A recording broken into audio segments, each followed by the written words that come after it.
Hello and welcome to. No, I don't want to become famous by followers and viewers on whatever that's blurred out there. No. So welcome to Dog. No, that's all I do. Okay, welcome to Dog Pound Expo 2021. It's early in the morning and we're doing totally all right here today. So we have Jalbagel here in the morning as opposed to the evening for once. For the first time. So we'll see how that goes and how that affects his run here. Why don't you tell us a little bit about the well, actually, I should probably say yes, too early. We are raising money for To Write Love on Your Arms. They are a nonprofit movement dedicated to presenting hope and finding help for people struggling with depression, addiction, self-injury, and suicide. They exist to encourage, inform, inspire, and invest directly into treatment and recovery. And all the money raised goes directly to them through the Tiltify integration, so you don't got to worry about nobody stealing your money. That's a good thing. Yeah. So from there, I'll give it to you, Jal. I'll give a little bit about the run, and go ahead and get started whenever you're ready. Yeah. So yeah, my name is Jalbagel. I speedrun Monster Hunter games and play a bunch of other nonsense too. But this is pretty much what I do, which is this right here. I'm joined by Greenspeed, who is my co-commentator for this run. Say hi, Green. Hello. He's here. And this, why is I making hot dog on this one? Yeah, it doesn't matter. And this is Monster Hunter World. If you guys don't know, this game is exactly what it sounds like. You hunt monsters. It's pretty straightforward. Meta, you said the poll is still going on, right? Or are we gonna close that out? We can actually keep it running for a little bit. To be honest, it takes about 5 or 10 minutes to get to the weapon selection in the game. It should be closed out, but I'm not 100%. No, the poll looks like it's still open. Yeah, so you guys still have a chance if you want to try to snipe that. I think Meta was saying that what's currently winning. $50 on Greatsword, 0 on Hammer and Gun Lance, and 100 on Longsword. 100 I say you guys should all make them run a Gun Lance, but that's just me. Gun Lance is actually a lot of fun at the speedrun, not gonna lie. What's a name? We'll do this. Actually, yeah. there was a target where you couldn't force a second run, but you could force him to do no add-ons. I forget what the target. Do you remember what the value was for that offhand? Oh, I do not. Let's see. Targets. No add-ons. If you if you donate $400, you're gonna get an extra hour worth of run with the no add-ons. But that might be a bit steep. Just a little bit. Give me 1 second here. But yeah, so this I mean we're pretty much set up now. But you guys will still have a chance if you want to try to snipe the weapon. I'll let Meta know when we'll actually cut that off. But yeah, I'm ready when you are. Go ahead and count it down for us. Okay, remember like seconds ago when I said I was ready? Yes, you're not. Oh, yeah, I lied.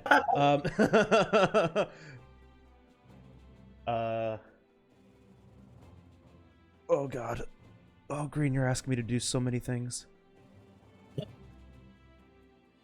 Well, I can do this. I can do this. Yeah, sorry, we're just trying to get ourselves a little set up here so Green can actually see the run. There we go. All right. I should probably turn off the music.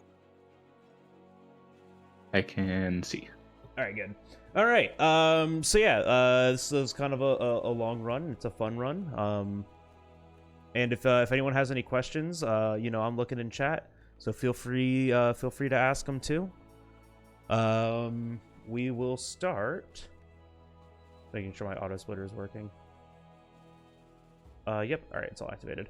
All right, we're gonna start in 3, 2, 1. Right. Oh, perfect. Good luck. Take it away.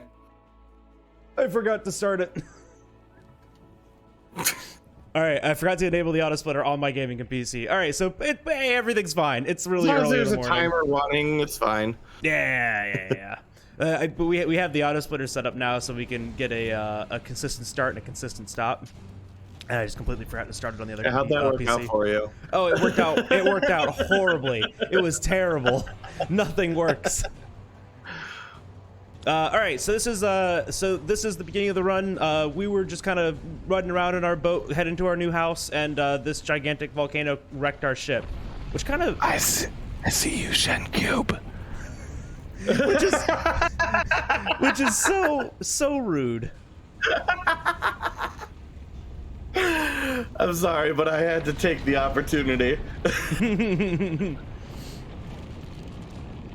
So the beginning of this run is more or less the tutorial. The game's trying to like teach us how to move, how to walk, introduce us to some new mechanics.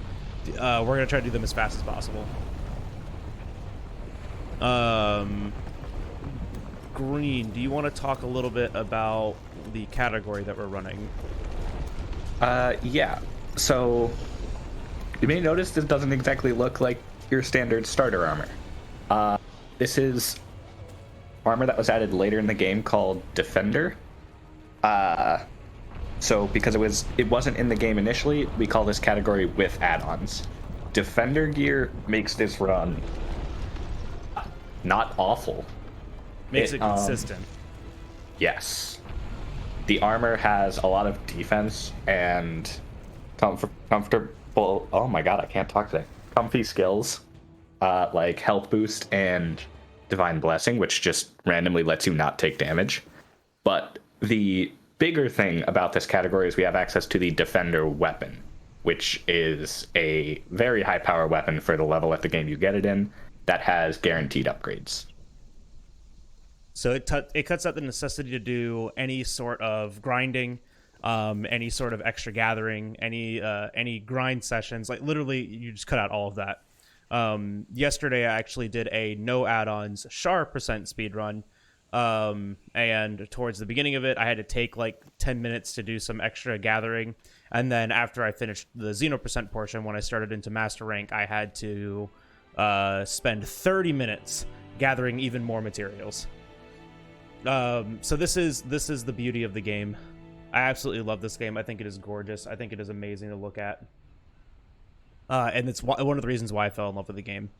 The other thing too is that this game is still, unapologetically a monster game.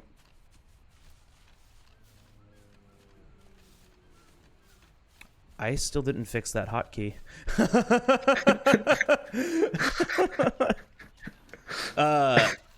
This game is unapologetically Monster Hunter still, which is really nice.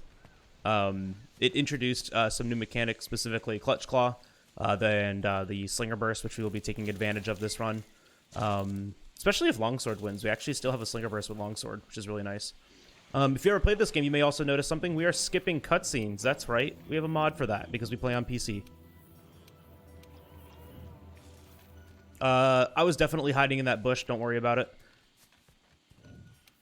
And auto sheath off. This section, I'm just kind of cleaning up some controls here to make it comfy for me.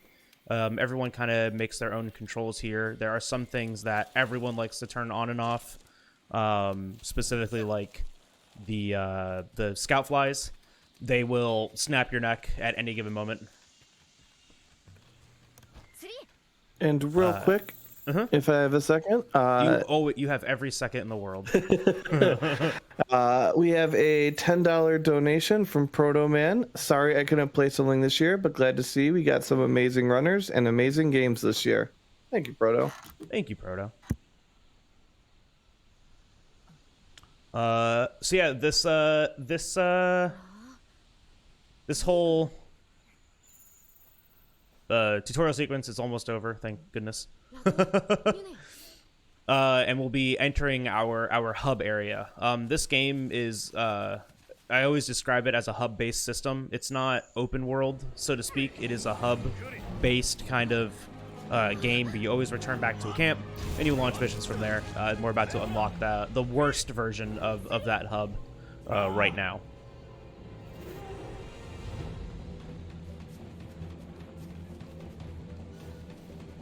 Man, Am I? Oh wait, no. This is. I looked at the timer. I was like, man, I must be really slow, and I remembered it's RTA. Wow. Little dodge there to progress the cutscene a little bit closer, and then on to the next. All right, so that was Anjanath. We'll meet him again in a little bit.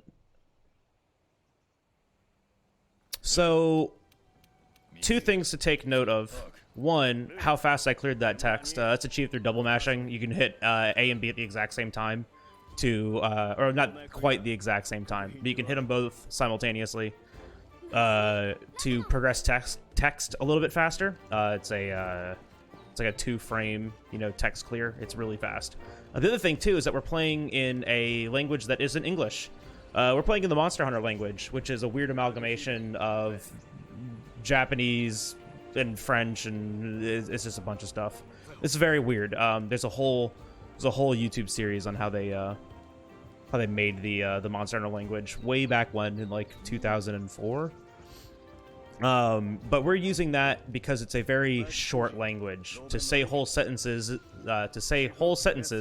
they say single words. It's amazing. And for certain sequences in the game, we can't skip the audio. So when they talk faster, they end quicker. This here we are about to do, we lovingly call Mercer Skip, even though we don't play the game in English anymore. That character to the left there is voiced by Matt Mercer. But we lovingly call it Mercer Skip still. I'm just going to take that moment to plug one of our events later today. Yes, at 3:10 p.m. in the afternoon. Going all the way to 6:50 in the afternoon, we have sorry about that, the second half of the D&D 2-shot that is going on for DPX. It's finishing the story of the tale of New York City, NUYRK. Any resemblance to places real or fictionalized is completely accidental. South Park gamer. And it was real fun yesterday. We've got more of it today, and of course, for anybody who is from watching around here when we're not doing DPX, that's pretty much what I do now is D&D. So, shameless plug. Weird, shameless plug on your own channel. Yeah, I know, right? So Longsword's still winning? Yes it is. All right, cool. We're doing a Longsword speedrun then. There we go. Raining outside? Yo, it's raining outside. Let's go. Got worried. I thought you were looking at the cat. Deactivated it. Longsword, it's literally next to me. All right, cool. Longsword. So Longsword's a cool weapon. It is ad-lib central. This weapon is so difficult to script because it's so big, it hits so fast, and it is very difficult to control. I am terrible with longswords. This will be an interesting run. I think my... Whoops, hello? Hit buttons correctly? There we go. I think my record with longsword is a 3:18 or 3:15. My personal best. All right. Since we're timing RTA with cutscene skip, we won't be able to get like an accurate read on that, but we'll get some semblance of it.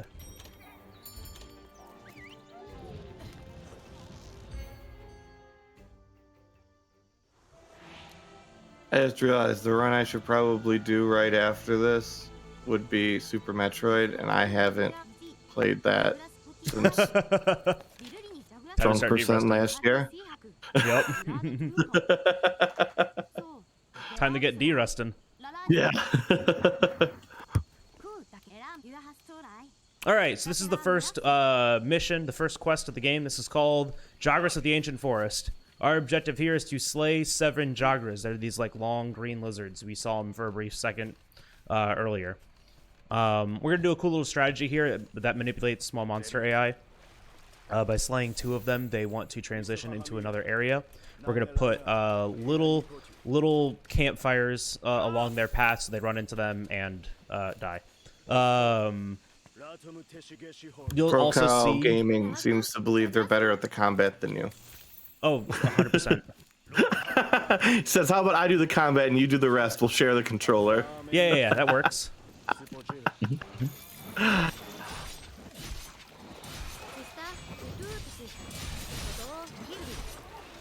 All right, that's 2. So once we get 2 slayed, we want to make sure that we have a nice little path of fire here for these guys to run into. There are 6 on the outside, so that means we have to slay at least 1 inside here.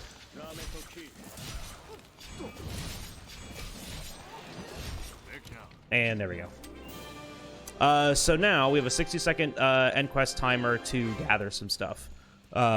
We want 1 ancient bone that I lovingly call green bone, and 1 small monster bone.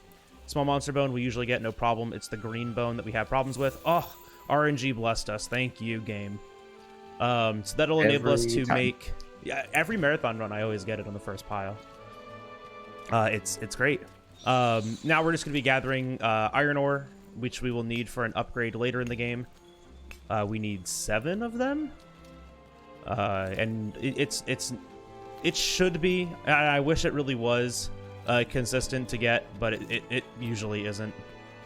Like, we've missed it in weird ways sometimes, and it can be annoying. But I've gotten plenty of iron ore from this mission. I should be fine for the rest of the run. Oh, one more hit for... Nope. Didn't quite get How that dare one. you try for that?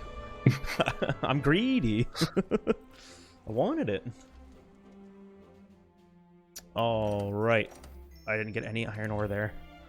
So you may have noticed right there, one of the settings earlier that I deactivated was autosave. Just a small, insignificant, kind of significant 45-second time save throughout the entire run if I don't save. Which is wild. Can't believe not saving saves that much time. Mm-hmm. All right, so this is the smithy. We will only be coming here a couple of times. We're gonna be using a different one later. Where is longsword? Oh, it's right there. Beautiful. Nice. Quick menuing through all of this to get our defender longsword. So that's the super OP defender weapon that Green was talking about earlier, and a bone chest, which gives us a level of attack boost. It's free, which is why I get it. Most weapons actually don't need it. Longsword is probably one of those weapons, but you know what? It's free. So the next quest is Kestodon Kerfuffle. It's a 2-part quest. It has 2 objectives to it. We're gonna hunt some Kestodon first. Their position is all dependent on RNG. So where they will end up and how they will move is part RNG, part how long I take on the first group, and part my positioning. So I'll try to control all 3 of those things. You know, RNG, control RNG. Nice try there, kid. But I'll do my best and try to get these fast. Fast Kestodon is like the most inconsistent thing, but at most it can lose like 15 seconds. So it's really not too terrible.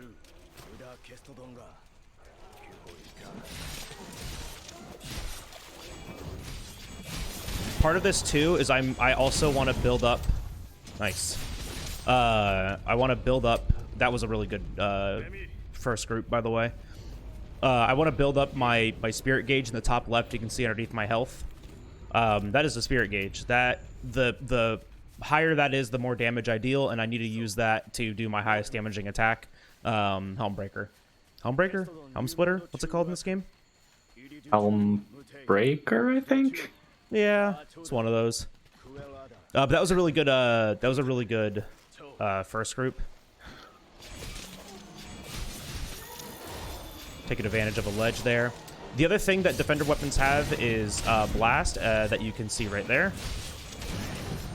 Blast is great. I have a 1 in 3 chance of proccing a blast proc every time I hit, so every 3rd hit should be a blast proc. That was amazing. Every 3rd hit should be a blast proc. Blast procs kill Kestodon instantaneously, which is really nice. And when they group up like that, you get more chances for procs. So now I have red gauge. That's good. So I'm going to be going into this fight with red gauge, but by the time I get there, it's going to turn yellow.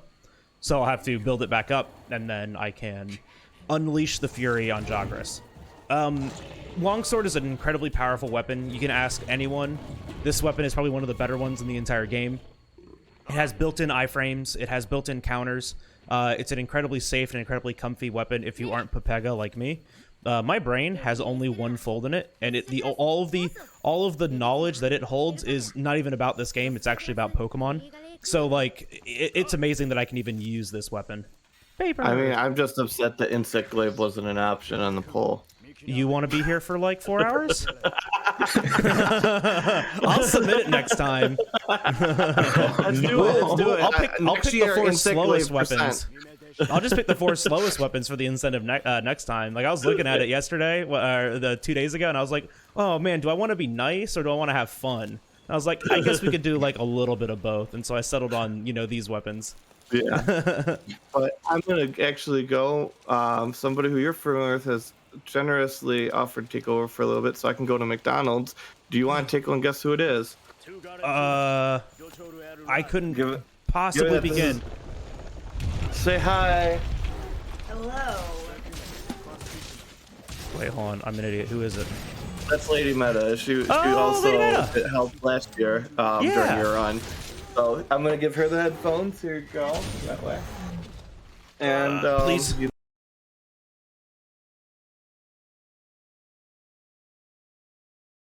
You know what to do. The mute's on top of that. It's ready for me. Hey, can you get me like a coffee or something from McDonald's too while you're at it? It's a coffee from McDonald's. It might be a little cold by the time it gets there, but I'll put one in a freezer bag. The dogs destroyed all of our vacuum sealers, so I don't think that's an option. Oh, I see. Well, yeah, you can just. Oh, it was a hit away. I need to get my foot pedal away from me. I keep accidentally hitting it. It's okay. The timer's locked anyway, so I'm fine. All right, cool. So that's Jagras. I actually remembered at the beginning of this run, as I started, that I forgot to get my coffee. So, hey, guess what I'm gonna do during Baroth?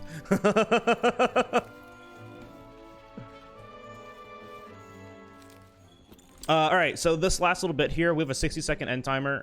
Again, to gather. Every time we slay a monster, we get 60 seconds end timer. And when we capture a monster, it's 20 seconds. Green, do you want to talk more about that? Yeah. So, like Bagel said, we do like that 40-second time save on the end timer. There are a couple more advantages, though. The first is, and arguably biggest, is that the monster does not have to die to end the quest. A monster is ready to capture once it's below 30% health. So that saves us not only that 40 seconds in the end timer, but the time it takes to deal that last 30%, which, depending on the monster, can be another minute or two. So we're gathering those parashrooms and sleep herbs that you saw, in addition to materials for traps, as we need a trap and 2 trank bombs per monster we want to capture. All right, Kuliaku. So with Longsword, this fight either goes really, really well or horribly. Kulu is a very cool monster. In that when you flash him, he does absolutely nothing. It's pretty funny.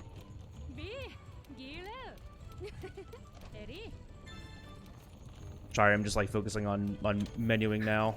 It's taking every synapses in my mind to focus on this game. Get the foot pedal away. Just push that away from me. There we go. I use a foot pedal to split, and I want to just crush it at the end of every monster. Yeah, Shen, it's because the weapon's slow and bad. No, it's not bad, but it is very slow in comparison to other weapons in this game, especially in add-ons. Though my last Insect Glaive run was actually a pretty competent time. He's doing it. All right, we get to go for early Anjanath. So, it's like a 50-50 chance that this Anjanath spawns here. Some weapons, it doesn't matter, but for Longsword, we can get an early upgrade with it.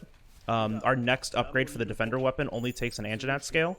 And by wallbanging, which is something that I'll show off here in a second, wallbanging the monster, we can get that scale.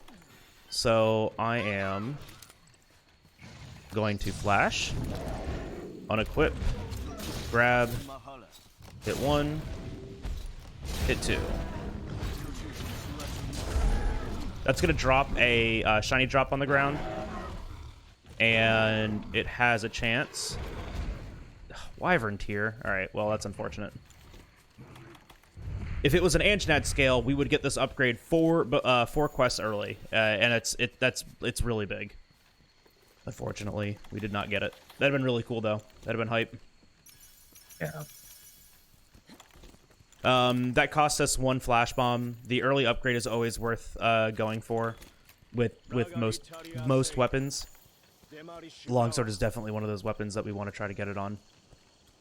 It just speeds up the history book section of this game so much. But alas, we will still go just as fast. Indeed. So we also that is a time loss. Technically, anywhere between 15 to 20 seconds, depending on how fast I do it. We actually lose time in that dialogue there. Spotting Anjanath introduces a new dialogue, and it takes a few seconds to get through. So normally we would run past Anjanath and avoid spotting it, so we actually don't get that dialogue. All right, 1, 2. All right, 1, 2, 3. Please connect. Thank you. So this drooling state is what we call a clogger or claw stagger. The game wants you to clutch claw on to extend the duration of it. We'll be doing that later, but we don't really need to on Kulu. These will be one of our primary forms of CC throughout the run, though. Please connect. Thank you. Alright, so since I missed one of those, he's going to go and pick up a rock now. I'm still going to try to snipe the head with this. And all of it went to the rock. First pod. I'm greedy. Oh no, I'm greedy. Alright, we're killing it.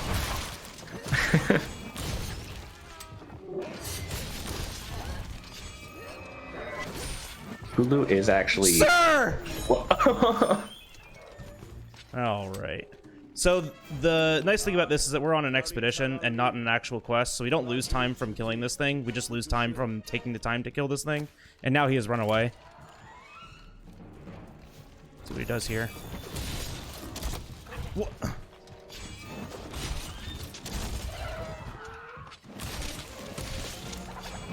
This is what I talked about, how I am with longsword, by the way. Pepega. So this is, this is what we get to look forward to.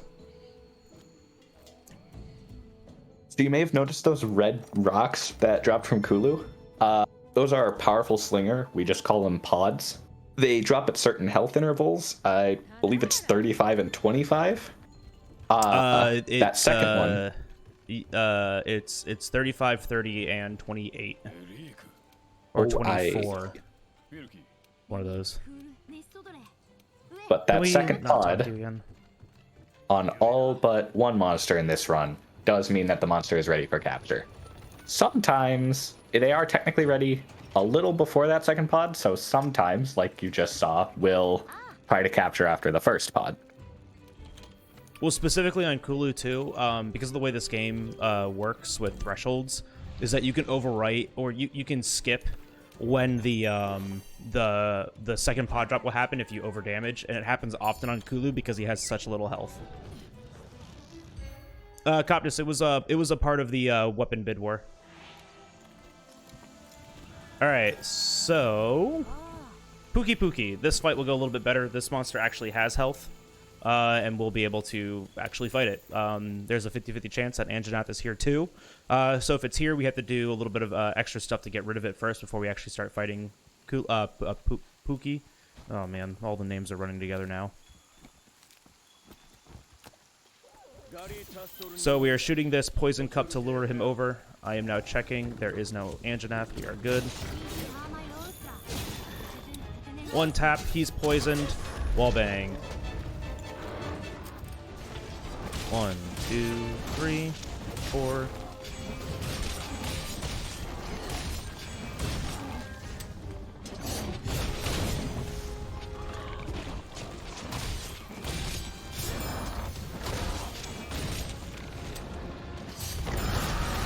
I actually got the iframe there. Let's go. Wow.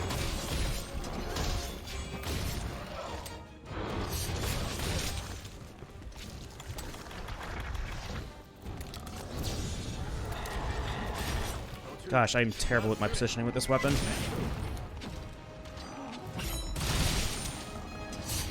Nice helm, though. Yeah, that was a good helm.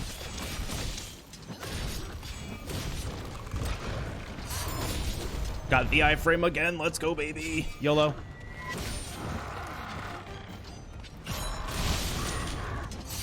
First pod. We're going to grab that.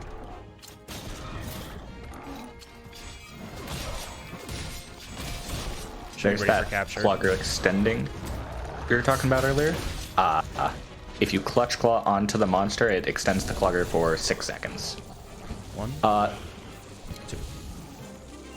The game usually intends you to tenderize during a clutch claw, but we don't really need it this early in the run, so we just use it to give ourselves a little more uptime on the monster. Yep, a Clagger lasts 6 seconds, and then the Clagger extension lasts 6 seconds. So in total, you can get a 12-second Clagger. But on that 6 second, it ends, so you can really only extend it after 5 seconds, right? So one of the strategies, especially in multiplayer, is to count to 5 when a Clagger happens, and then clutch claw it. So you get like a 11 and a half second Clagger out of it, and it gives all of your teammates the opportunity to keep attacking it. All right, the best kind of quest. So for every reason, for every iteration, for every purpose of this game, the best kind of quest is literally the worst kind of quest. Remember how we were skipping cutscenes? Not on this one. Can't skip the cutscene that starts this quest. Why? Soft locks the game, so we just turned off the ability to be able to skip that one. So we sit here and we watch this. Oh, it's also an auto scroller. It's an escort mission. So there are 3 triggers in the quest that we have to meet the cart at. If we aren't there, you know, it just takes longer. Reason number 3, the monster has the largest unweak zone ever. His entire head is just one hard blob, and all of your attacks just get absorbed by it. So yeah, this one is not fun. We have a new donation from Richard in Large of $30, and he says, "Let's go hunt all the monster worlds." Oh, we're gonna hunt every single one of them. Thank you so much for that donation. Please talk to the cat. So we're leaving the cat behind now. The cat is now slow. Green, can you talk about that while I figure this out? Yes. So the cat does have some advantages, primarily that it can heal us, and if we wanted to, we could give it a weapon to allow it to poison monsters. However, that doesn't really counteract the negatives, being the cat is considered part of your team, so the monster can attack the cat instead of you. And if the cat ends up being far away from you, that can be a huge problem. Makes the monster less predictable. You can end up with the monster being across the zone from you. It's just not worth it to deal with, so we leave it behind. Yep. It's unfortunate because the cat is adorable. I like one of the reasons why I fell in love with this game was because of Palicos. And now we don't have him with us.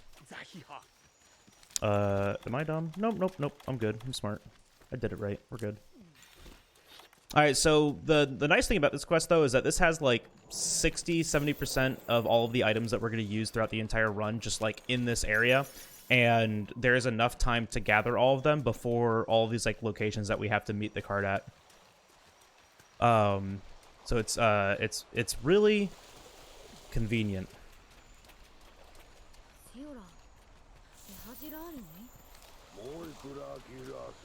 There's also a couple little like backups here too. Like if I know I need certain materials, I have backups for them here.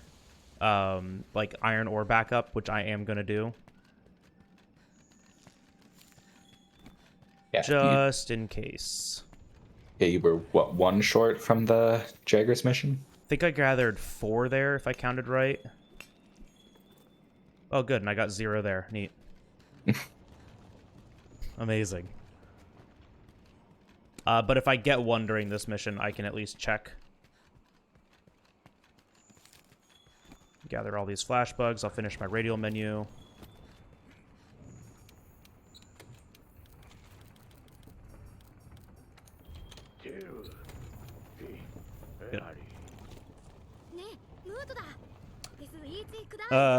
If you're in a menu when that cutscene starts, when this like little section starts, it won't progress.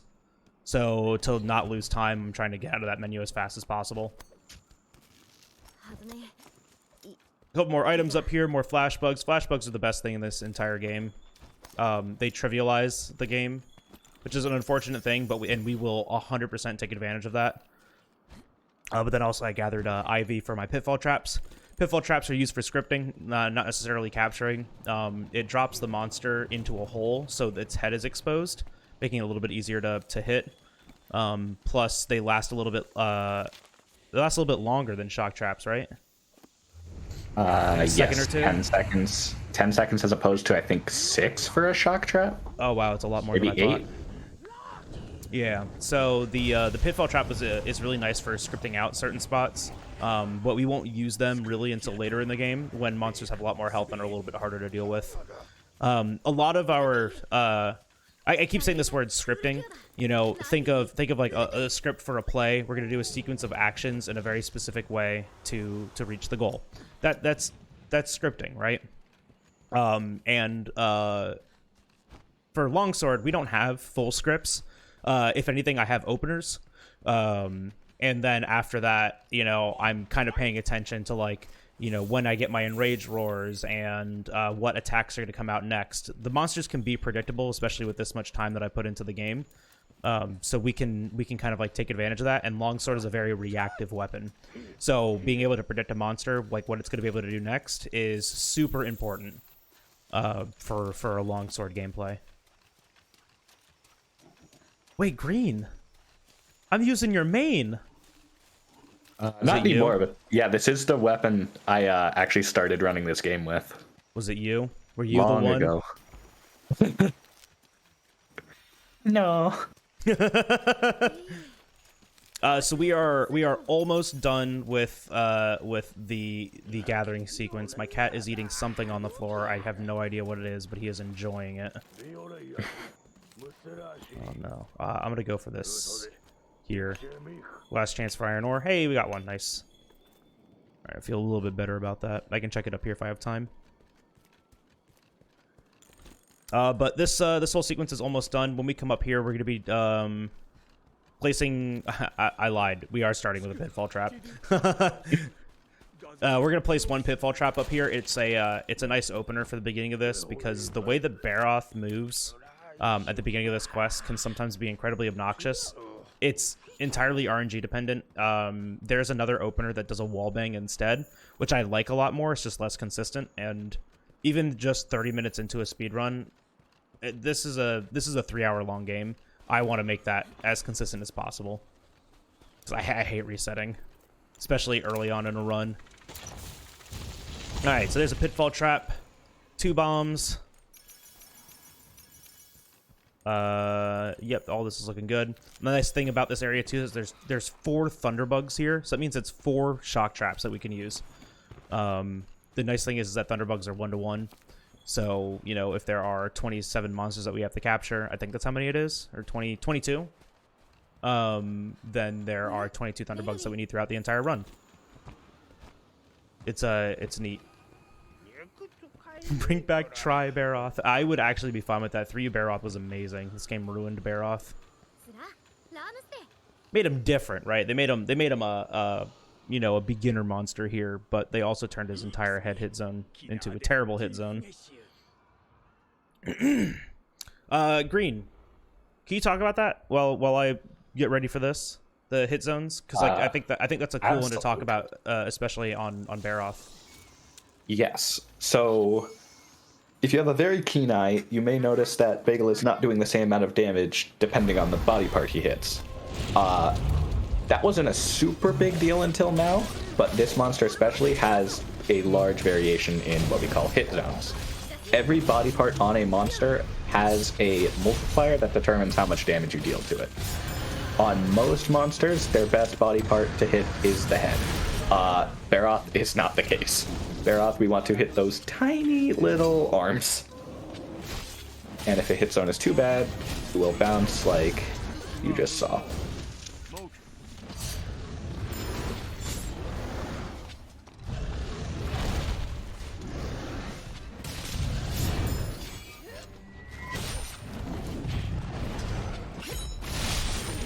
He's a gamer? Wow.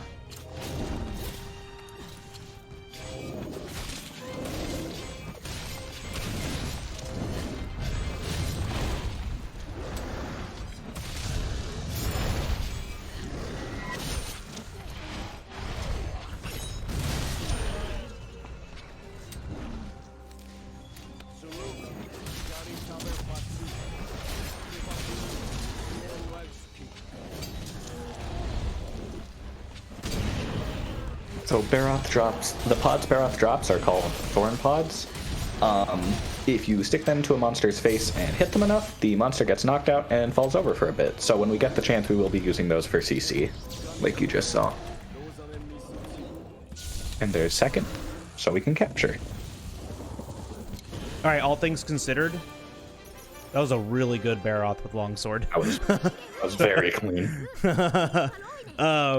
The biggest problem about longsword comes down to Helmbreaker placement. A lot of the times, for consistency's sake, I will be waiting when I know the monster is in an animation or in a knockdown, so I can fit in the Helmbreaker, because you can get hit out of it. I got very lucky that I got really tight hitboxes on the monster, so I could jump over them. But there are some attacks that other monsters will do that will 100% hit me out of the air, and that's not good. We didn't really talk about it much, but one of the biggest things that this game does eliminate is the necessity for RNG. So, other than the couple of materials that we need at the beginning of the run, there's actually only one other instance of RNG that we absolutely need, and it's a pelt on Anjanath. Getting that pelt will allow us to unlock a camp. Thank you so much for telling me to move that to that slot. Oh my gosh. Like, do you put it in the first slot, or do you put it in the second one like that? I put it in the second, but I probably should be putting it in the first. Yeah, because I was thinking about that. Like, how often do I actually manually reload on potions, and it's never. It's once during Zora 1, which is an auto-scroller anyways. So this is Story of a Girl. No, this is Geratodus. So Geratodus, lovingly called Fish, is terrible, but not because of his fight. His fight's actually okay. It's the area that we have to fight him in. It's covered in water.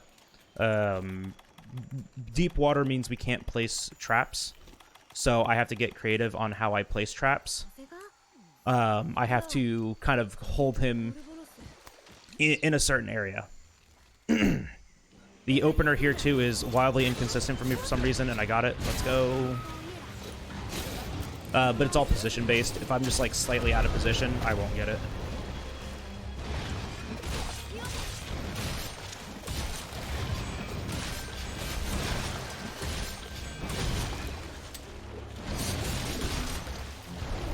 Thorn pod? Good. So he's going to drop another Thorn annoying pods. thing. Yeah. Yeah. You can go ahead and talk about it. I'm going to focus on this. Yeah. So instead of that old rule of second pod at cap ready, Geratodus drops 3 pods, and he's still not quite ready for capture after the 3rd pod. So you just kind of have to know how much damage you have to deal after the 3rd pod, which I'm terrible at knowing. I just scripted out how many hits I needed to do instead of actually learning it. But it is interesting to deal with. Second pod.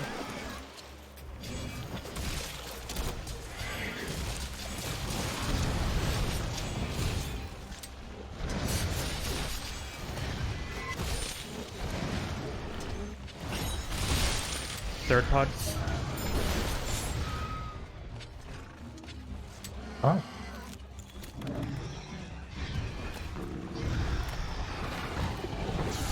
YOLO! This never goes wrong. Oh, Alright, we're good. That was a very nice fish. Oh, that was greedy.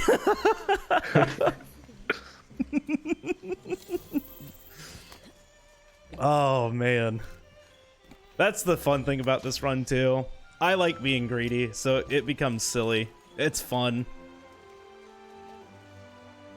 Oh, and sometimes it works out. That was a really good fish. That, and ideally, that's actually how we capture every monster, is doing the last damage while it's in the trap. I didn't see what the time was there.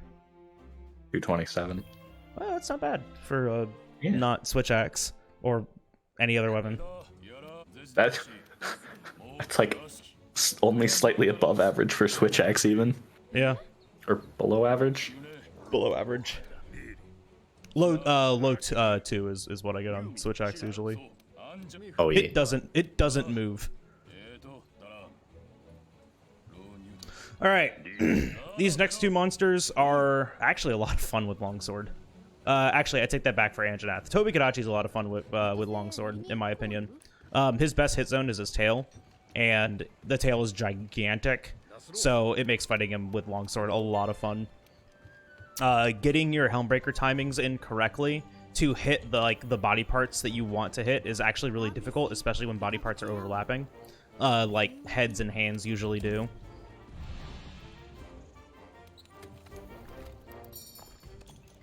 Oh, I didn't craft, that's why. It's okay. Forgot the craft at the end of that. Oh well. Yeah, it's fine. Just do that right there.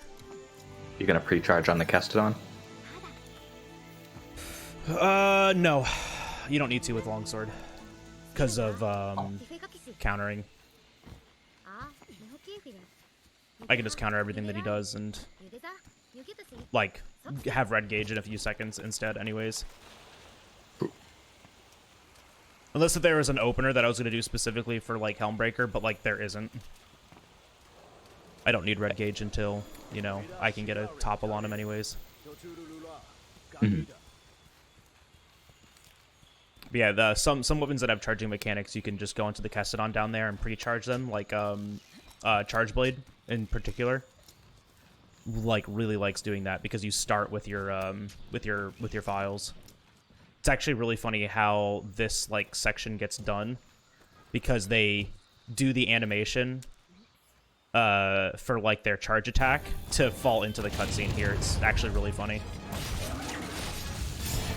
See? Look at that, already white.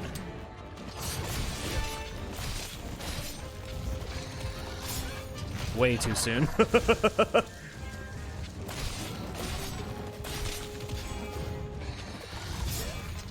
That missed me.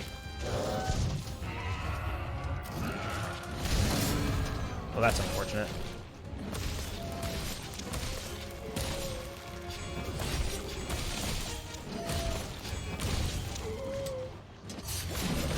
So I'm gonna get a roar here. Or I'm gonna get a clagger instead!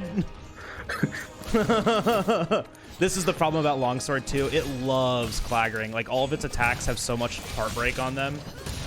It loves staggering and claggering and knocking down. Which isn't in and of itself a problem. The issue is it likes to do it and ruin an opening you were gonna take. Yeah.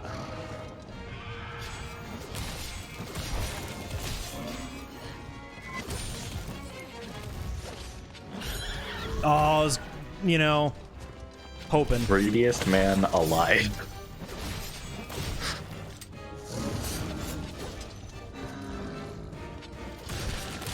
There we go. First pod? This will be second. Oh, or it'll just all hit the back leg.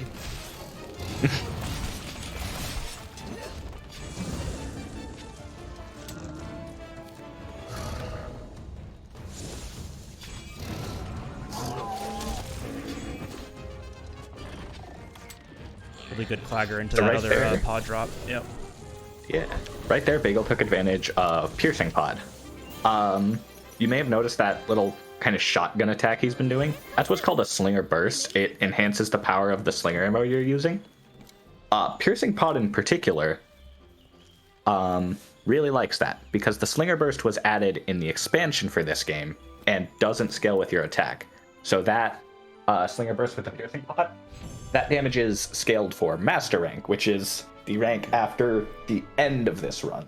So in low rank and high rank, it just decimates monsters. Most of the time, if a monster drops Piercing Pods, once we see the first pod, we can just pick it up, Slinger Burst it 3 times, and it's ready for capture. It is very good. All right, Anjanath. Whoops.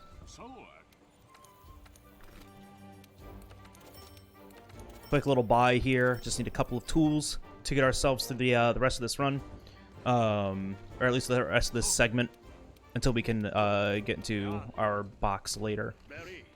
The routing for this game is so clever. I think, you know, like we take advantage of like what's in our path versus like where we think we need to go, because there are so many ways to, like, you know, get your trap tools and, you know, restock on potions and all that stuff. And so I just think it's really clever of us when we, you know, choose to buy them again instead. Money is not a problem in this game, which is really nice, because the game gives you so much money as it is, because they expect you to make, you know, like every armor and every weapon and like go out of your way to do all this stuff, and so the game just gives you a bunch of money. I'll still sell some stuff up here just out of habit, and there's nothing else to do. All right, sleep knives. 1, 2, 3, 4. I declare a thumb war. So sleep knives are cool. They put monsters to sleep.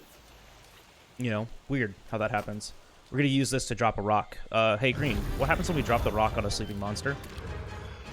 It does double damage. And we didn't really talk about it, but we did drop this rock on Great Jagras too. It's what we call an environmental trap. Environmental traps do a huge knockdown and 5% of the monster's health. So when we combine that with the double damage of waking a sleeping monster, that's an instant 10%.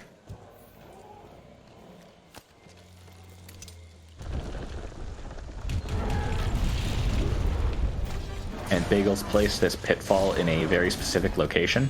Because of status priority in this game, a monster that's been knocked over by an environmental trap can't actually be pitfall trapped. But as soon as it stands up, it falls in.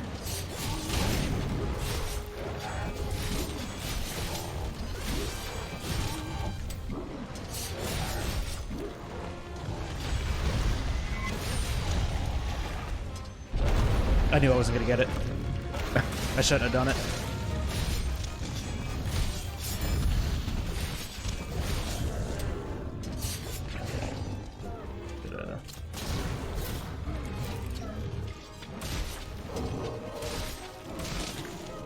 That monster is not killable. At least in my experience. Your mileage may vary. Come on!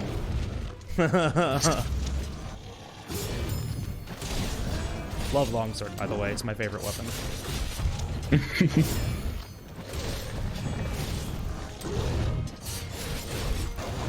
Wow, what a transition. Alright, that's fine. Ooh, this is really early to do cheese. Do I do it anyways? You've landed. I've done like... No, wait, no, you damage. haven't. Cheese it is.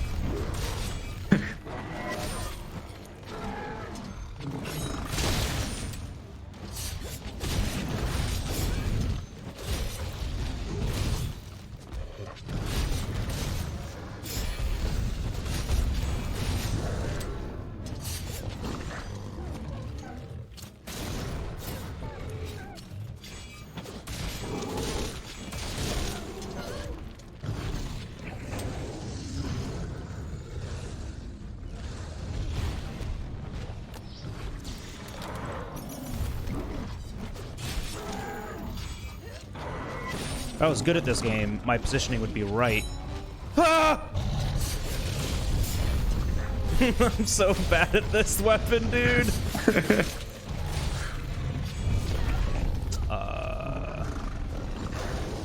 Alright, we can use one more so I can grab both of them here most likely.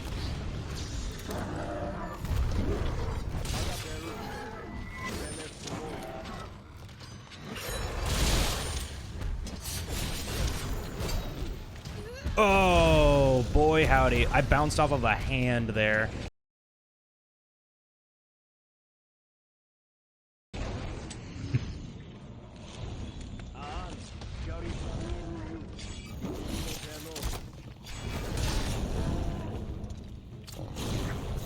There it is.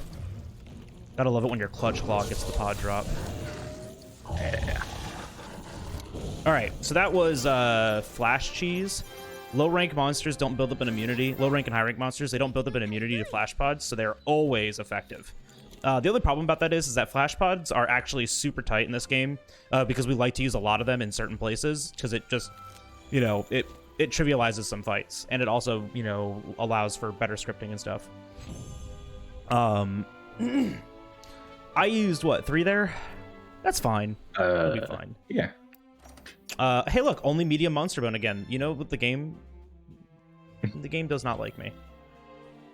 So I needed 2 large monster bones in addition to the Anjanath pelt, but we have more chances for the large monster bone, so I'm not terribly worried about it. But those chances are only 3. And then after that, if I don't get that, I have to do the run without Camp 17, which you know, loses about 2 minutes. But it is what it is. Oh man, and we're about to do Zora. That means I can get my coffee. Yeah. So Zora Magdaros, or Snora Napdaros. Y'all grab your pillows, grab your blankets, get cozy, because remember how the best kind of quest was an auto-scroller? This is like even more of an auto-scroller. The fact of the matter is that we can everything that we can do, we can only make it slower. So, you know, the things that we do are just gonna, you know, make sure that it doesn't go. It goes as fast as possible, and then if we mess any of that up, it, you know, slows down a bunch. Did I say that right? It's early. I did an 11-hour speedrun yesterday. I'm not well today. He's not crazy. He's just a little unwell.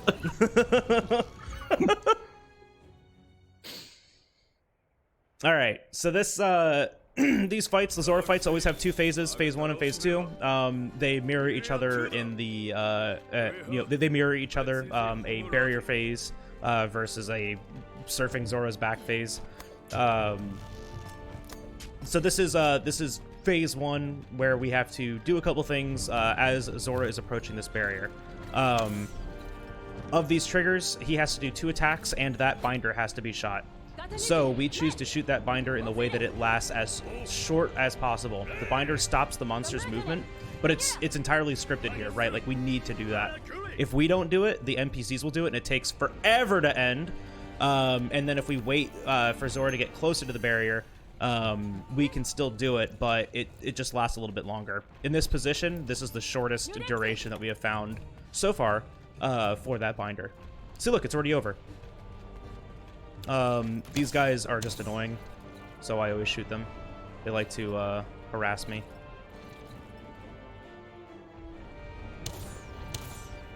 Come on.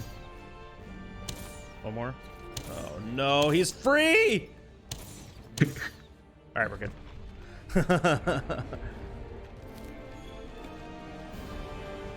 Okay. So both these cannons, we will push to the left once. We're going to wait for very specific animation to happen, and then we will shoot the cannon. And if I'm good at the game, we get fast Zora, and if I'm bad at the game, we lose 25 seconds. Yep. I mean, it's not even that.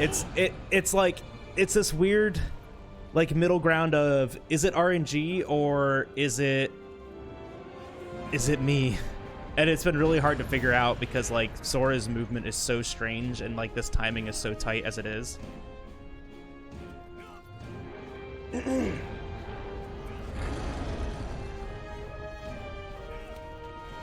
Alright, so we are gonna wait.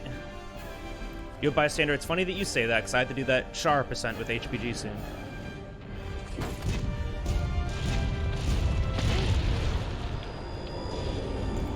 Alright, that looked okay.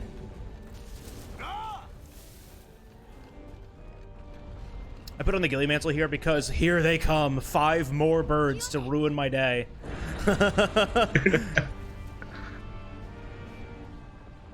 But yeah, Zora does a hand slam on that cannon over there, and then over here he shoots a fireball at something up there. But we are using the cannons to stagger him to cancel those animations. Right now, another stagger is queued, so on this first cannonball hit, he will stagger, and that's going to queue up a part break. Fortunately for us, those animations cannot happen at the same time, and neither of them overrides the other. So the animation priority in this actually really helped us out. There we go. So we get that flinch right there.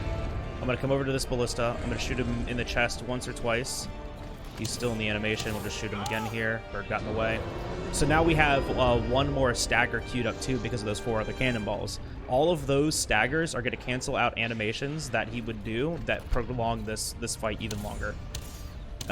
With that, we have an HP gate that we have to meet by the end of the second phase, and all of the damage that we just did there meets that HP gate. It's really only equal to 10 cannonballs and 2 ballista, but you know, we do more than that, so we're good. So now we get to do some item management. Put those away.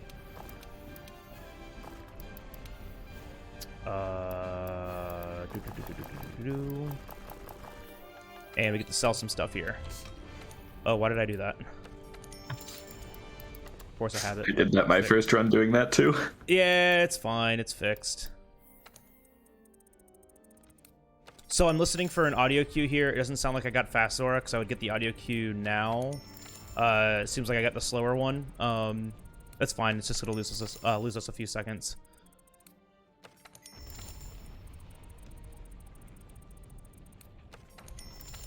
Man, that looked clean to me. Green, what did I do wrong? I don't know. See? Nobody knows why. Trying to figure it out. Shooting right awful. as he starts the step has been working for me, but that feels like it shouldn't. Hey, look, I'm 1 iron ore short. No, you're not. You're not doing multi-weapon. You have exactly enough. I have exactly enough. I didn't get my large bone still, and I got 4 pelt. Cool, thanks, game. 5 scales? Hello? Man, if only I was doing a multi-weapon run. You need an Anjanat scale for every defender weapon upgrade. So in multi-weapon runs, you need at least 2. If you have 2, it makes the run a little bit faster. You can always downgrade your weapon and re-upgrade again, but having multiple makes it a little bit faster in your menuing when you go to make the new weapons. So getting 5 scales is just like the holy grail of multi-weapon. Especially for Green's new route that he's trying to do, which is 3 weapons in 1 run. It requires 2 Anjanath scale. It requires 2? You can't... Oh, because of money? No, because you have to upgrade your charge blade on when you upgrade your switch axe. Otherwise, it's slower to switch to it. Oh, okay. So this is phase 2. The NPCs are sitting us telling here to attack these magma cores, but we don't want to do that. 1, because we don't need to. We've already met the health gate, and damaging them won't really accomplish anything there.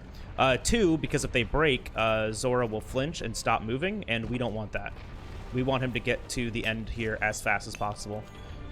It's really funny. One of the things we've been like joking about. There's no premise for this, right? There's no basis behind this theory, because there is no theory even. But one of the things that we would love to have in this game is a Zora 1 skip, just to find a way to get to the end of this and not have to do any of this nonsense. But when we started looking into this, Green started looking into this more, and found that every step that Zora Magdaros takes is a marker for the quest to be completed. Every single step. So it's like, even if we found a way to get to the end here, even if we found a way to like complete all the other objectives, every footfall has to happen anyways. Yeah, because my initial theory was there's a Nergigante that shows up at the end of this quest that you have to damage. So my theory was if we can just find where he's stored, we can damage him beforehand. So I messaged a modder about it, and he's like, oh, yeah, no, everything is scripted. Good luck with that. What's really funny is that like Nergi is located, I think, underneath the ground or like in like behind one of these walls or something like that. Like he's on the map right now. He's just being stored somewhere else. He's like 8,000 units underground or something. And there are ways, at least that I've seen, to clip into Zora and fall through the ground here, in a way that you don't hit the kill zone that resets your position. So like you can the place fall through the Nergi ground. is in, you can't even get there with a free roam mod. The game teleports you back. It's just surrounded by a kill zone. That's pretty funny.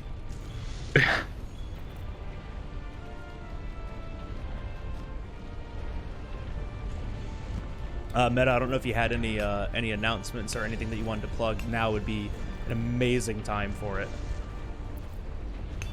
Well, I am back. I've had my McDonald's. This is DogPound Expo 2021, and we are raising money for To Write Love on Our Arms. They are a non-profit movement dedicated to sending hope and finding help for people struggling with depression, addiction, self-injury, and suicide. They exist to encourage, inform, inspire, and also invest directly into treatment and recovery. All the money raised goes directly to them. We don't ever touch it. Thus far, we have raised $2,500 over the last 2.5 days, two days and a bit. And we are going today until about 10:20-ish in the evening. To close out the event, we have Super Mario 64. Depending on how well Gel does, we have either Super Metroid or Mario Kaizo right after this. We have Super Metroid North Korea %, Dungeons and Dragons, Undertale, and Levelhead to close out the day. So, lots more to come ahead. We've got, what, 2 3/4 hours left for this run, roughly? About 2, yeah. Like 3:15, depending on how well I do on Elders later. All right. Like 3:15 is really probably closer to what we'd be looking at. That'd be a very good LS run. The Wolverine 2K15 says the title Monster Hunter is very confusing. What exactly do you do in this game? It's a lot like Pokemon, but instead of capturing the monsters, We brutally murder them and chop them up for spare parts? Yes, that's exactly what we do.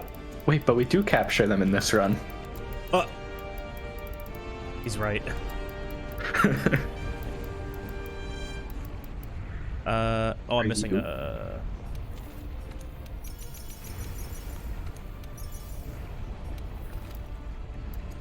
Am I well? Item bar. There we go. Yeah. All right, we got a few seconds here. Your boy brewed coffee and he didn't get one, so he's gonna go get one of those really quick. Hey, Green, entertain the people. Yeah, Green, Oh, I'm no. gonna go get some more water. Entertain the people. Oh no. Hi everybody.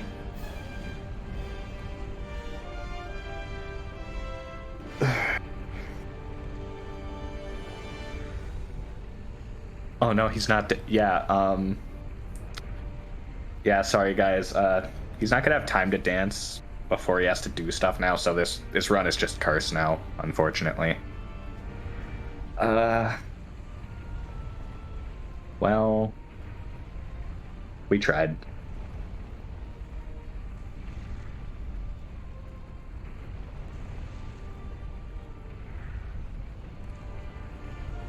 Okay, you did make it back in time.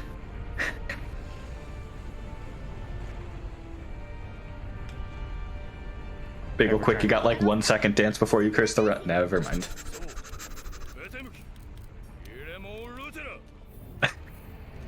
Okay, saved it, nice.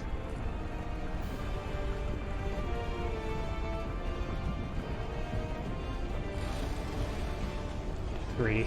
I could have gone for a second longer.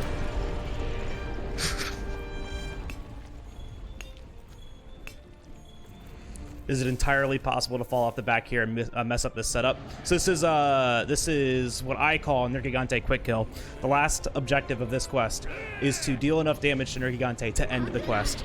That damage is equal to 2 large barrel bombs and 3 small bombs, or what Green has been working on, which is slapping the monster a couple times too. But with this setup, we get a consistent spawn on the back that helps us find this location, which then resets our position again right here in front of Nergigante. Nergigante always does this roar right here. Dodge it, easiest clap. 1, 2, 3. And it's over.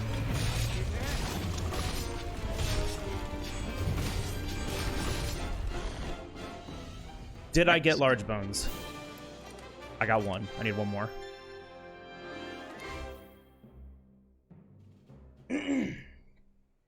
All right, so that's the end of half of low rank. That's the first partial 90% category, which would be called 1 for the history books or Zora 1%. But that we're still going. We're keeping going. This next part is Colossal Task. It is one of the harder portions of the run because it's not really scriptable. The monsters here, it's just so strange how the monsters operate here. It's so much harder to get them into consistent and keep them in consistent locks, whereas all the low rank monsters, you know, all the monsters before, it's a lot easier to do that with. So how was your performance of Hamilton, Green? Yeah, did we get a song and a dance? I'm not on cam. Well, did we get a song? No. Oh, It's for charity. I feel like. Come on. How about this? See, what would it cost? Wait, what level of donation would it take for you to sing like 1 line of a song from Hamilton? I don't want to get you DMCA'd. If you can wow, sing, you sing that well, good? Wow. If you sing that good, then you know what? I'm fine with that. Let's get that copyright strike. Yeah. So we already had Spotify flip off our copyright-free playlist once yesterday, so we already got to deal with it. So I hate when what's that the dollar happens. amount? I'm gonna tell chat. I'm gonna say, chat, if you donate X, Green will sing 1 line from Hamilton. Are you talking like total or in 1 donation? 1 donation. Well, no, we put it. They could total it up. So you get like 5 people donate $10. What are you We worth? can do Green? 100. What was that, Green? 100 between everyone. Hello? in 2 hours. $100, Sounds chat. reasonable? $100, chat. I'm gonna go and see if I can add that. Target. Green Great Speed target. sings a line from Hamilton. Speed sings a line from Hamilton. All right, which line would you like? Which song? Would I you don't sing? know. I've never seen Hamilton. I just felt like that was reasonable. I don't know. Probably something from Dear Theodosia, honestly, just because I can only really do soft singing. All right, we'll put the closure at 10:15. So you've got 1 hour, guys. Let's get. Well, it won't let me that add it. Song. I don't know where Matt is. It won't let me add it. So Matt. I'll keep track of it though. All donations in the next hour go towards Hamilton being sung. Get your donations in. Wolverine, you know what to do. For just $100, you can get a clip of Green singing Hamilton that you can carry for the rest of your life. So this is the Coral Highlands. It's one of my favorite areas. We just have to do this quick expedition, similar to the one we did before Kulu, where we just gotta spot some things, go find some camps, and then return. Fortunately for this one, we don't have we don't have any hunts to do during.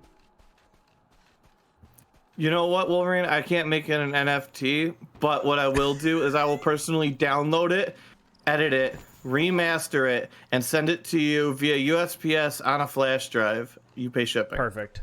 Wait. I have extra flash drives, but I ain't paying that shipping. If you'll accept it on a micro SD card, then you can have it for free shipping because I'm gonna stick that in an envelope.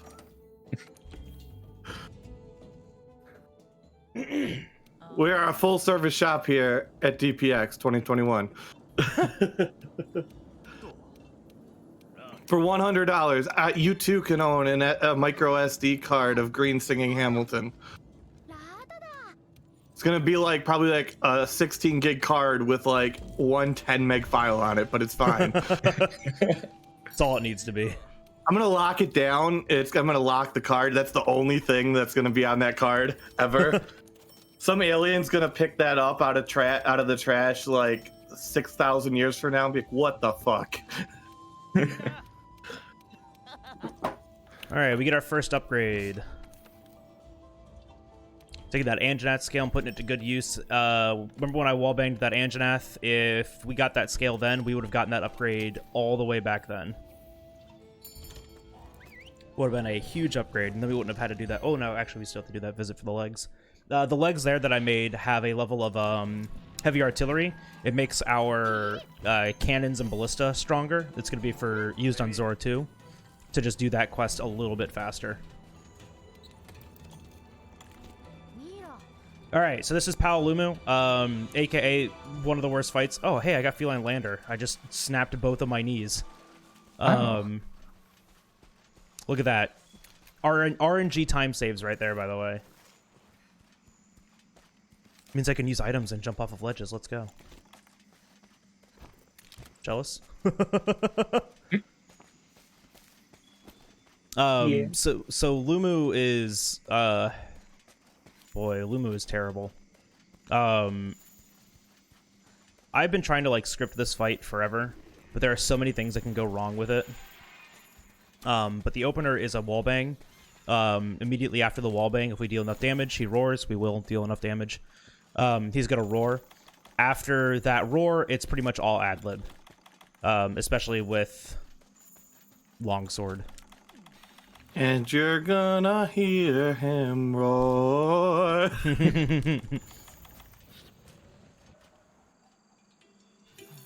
Alright. Single tap. Wallbang. I'm also going to start tenderizing monsters here. Tenderizing with longsword. Longsword is considered a light weapon, so it drops a slinger ammo too, which will be really useful for these animals, these monsters.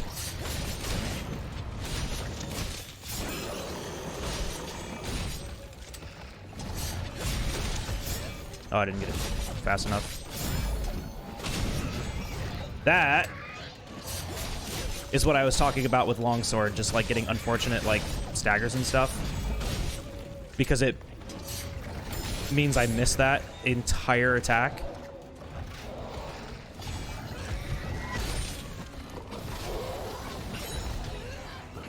Runnies! I wish they had an extra game mode in this, honestly, for solo, where it like drops HP by 30%. Well, so HP does scale depending on the number of players that you do have. Maybe I just played really, really badly then, because every time I was playing, it was like, okay, I'm gonna get into a hunt. Okay, it's gonna take me 10 minutes to get through the first part. Oh, I'm fighting the boss now. Okay, well there goes the next 45 minutes to an hour and a half of my life. I'm getting Lumud help. Uh-oh. No help. So flying wyverns do this amazing thing where when they have specific animations where they just can't be like flashed out of. Head and wall. This game's great. Honestly, I don't think that thing brought its EpiPen.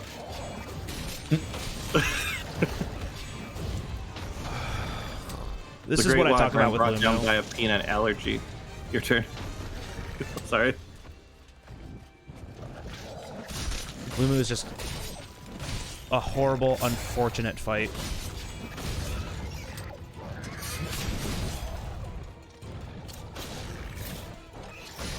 I have one of the flash pods left. Oh, one of those is the... So he's going to try to leave here. I'm not going to let him, though.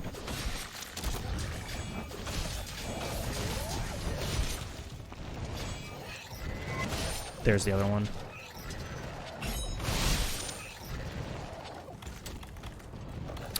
That flash was to get him to stop transitioning. If he's flashed, he won't leave. And that's really important just to, like, make sure that we get a zero transition monster. All of these fights, every single one of them should be a zero transition. Which means that they don't leave the area that they start in. Not the best that could have been. We get really weird AI sometimes with monsters, specifically monster runnies, when we flash monsters. The AI of the monster is entirely determined. Did I get it there? I think I got like 5 large bone. But the AI of monsters is determined by a couple of factors. One of them being your positioning, but when the monster can't see you, it could just start using literally any attack. Oh, did I hit B? Weird. Thought I buffered that. Oh well. But the monster can just use any attack. For some reason, Lumu just really likes using runnies when it's flashed. It's like, well, there's no one near me, so let me just runnies into this wall and see if I get near someone. Hit. Struggling here. Need to drink more of this coffee. Rodabond with longsword, a lot of fun. This fight is actually a blast. Really? Yeah, I like this fight. I hate this fight with longsword. What are you talking about, man? He flinches like all the time. Oh, true. It's great. Why do I hate this fight? You just smack him forever. Alright, so we start with this flash and a wall bang. 1, 2, and yeet. And I will be right back. You are good. Oh. Never mind, I take everything that I said back.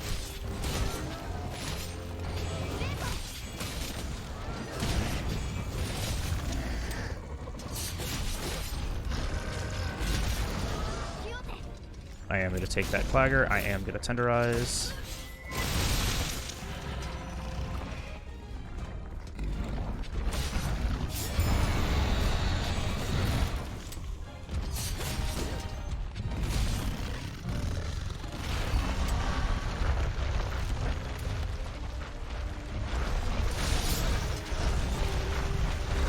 That's unfortunate. I wasn't trying to hit him. But I'll take it. Yeah, that also doesn't help.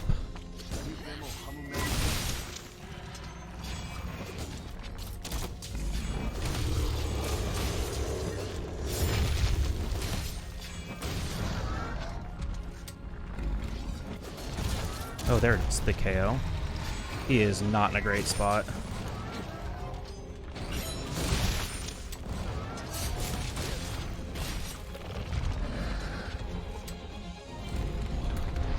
But we don't like hallways for 2 reasons. One being there's not a lot of space to work with, and the other being, in most places, it tells the monster's AI, hey, I should leave the zone now, regardless of how long it's been in the hunt. Wow. Longsword.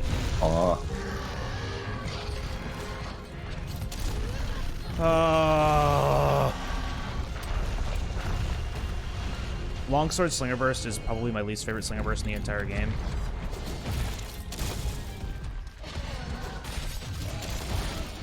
That's because of how long it just takes.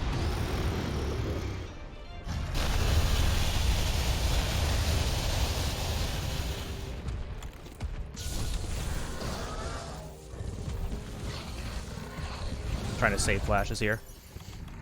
Alright, cool. So that's Rodabon. Not terrible. That was alright. Yeah. So this was an expedition, so we just have a couple more things to do. We have to go spot this great Gyros, and just one of the amazing things that I like about this run is that everything is so conveniently placed for us. We needed Perish Rooms, and guess what's on our way to get this Gyros? Perish Rooms. Just love the convenience of this run so much.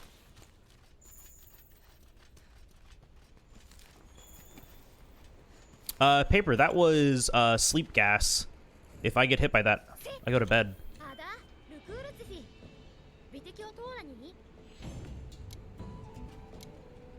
All right. What's next? Legiana? Legiana. Legiana shouldn't be bad. She likes to roar a lot, which means we can foresight that like every time. I'm just scarred by Legiana with longsword from the one colossal task run I did with longsword. her head just ate an entire Helmbreaker. Well Neat. toppled. Wait, what do you mean it ate it? Like it missed? Like I landed it directly on the head and it didn't do anything. Oh, neat. Sounds like it missed, honestly. Yeah. I really just need to get better at the game. Context, Helmbreaker is that like the jump up and big slash down. That attack has one of the most inconsistent hitboxes in the game. That's all I need. And because of that, you miss everything all the time. All right, Legiana. Legiana doesn't have a cutscene because we just watched it and we skipped it. It instead starts from the very top of the map and starts moving its way down, so it has scripted movement all the way down. Ideally, what we're going to do is get there at specific timing so we can do our opener, which is a wall bang into some bombs, followed up by a second wall bang. Make sure we grab our wall bang material. Checking that everything is crafted up, and as long as we have clean movement up here, we'll be good. We'll make it no problem.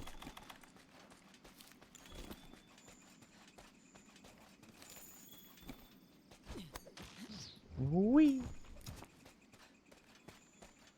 Legiana can be a difficult fight for a couple different reasons. It likes to fly a lot, and because it's a flying wyvern, it has some animations that just eat flash pods for some reason. So I have to wait either between animations or at the end of animation scripts. It'll do like attacks in multiple succession, which makes the position of its head inconsistent, and that can mean that we miss our flash pod. But it looks like we have good timing up here. I can kind of tell by the Kelby there. And perfect. The moment she arrives is when we want to be getting here, because it gives me enough time to place these bombs and eat a Might Seed.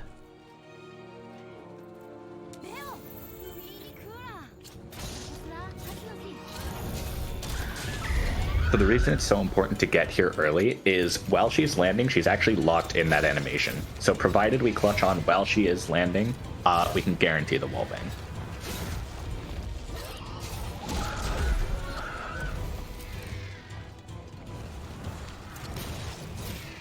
So that should be a full tendy.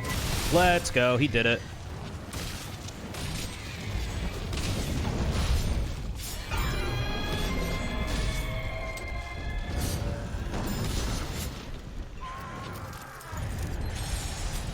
Want to grab that pod. Where'd it go? It's in there. Hey, look. It's our friend the Pierce pod.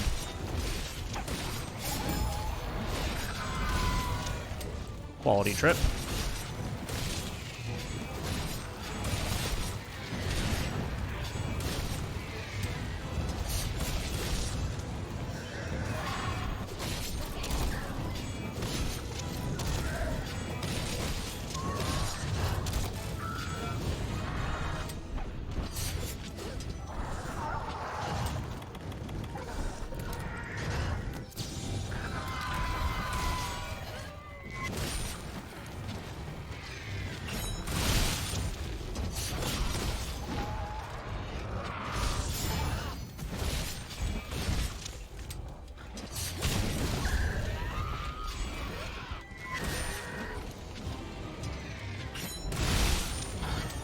Very nice helm.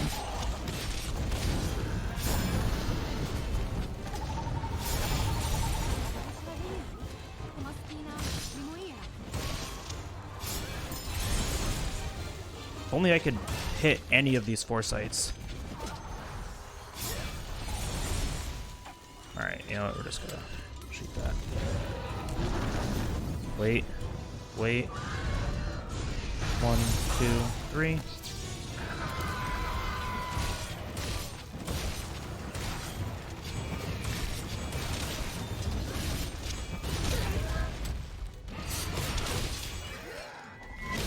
First pod.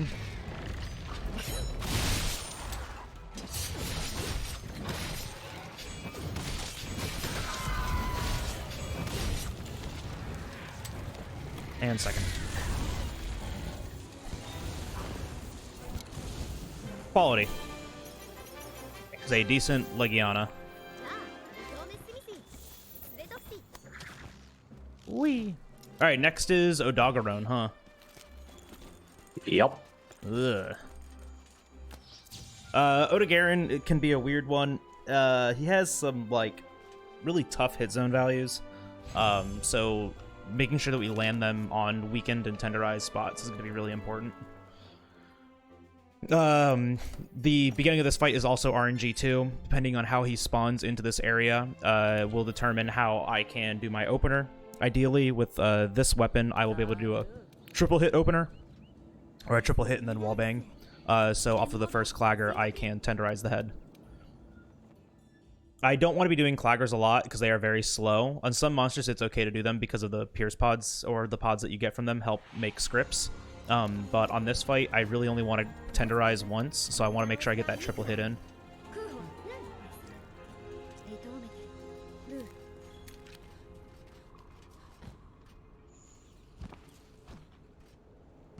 So this is actually... Oh yeah, go ahead.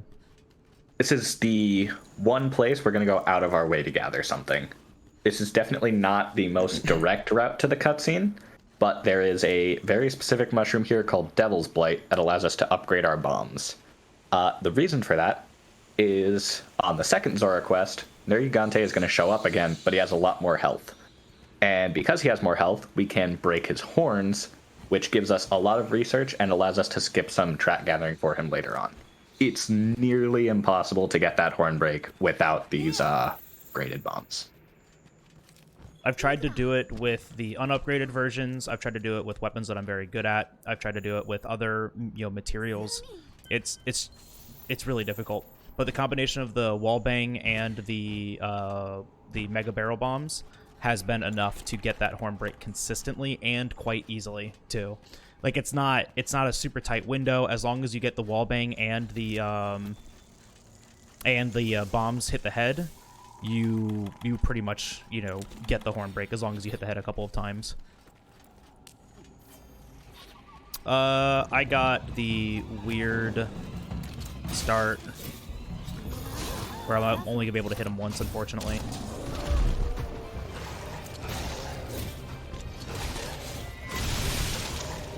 Still gonna tenderize for this pierce pod though.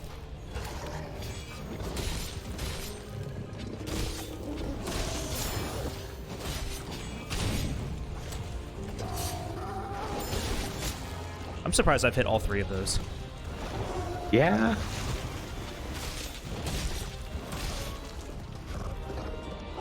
Oh, that was a roar. I thought he was jumping. Whoops. My mistake.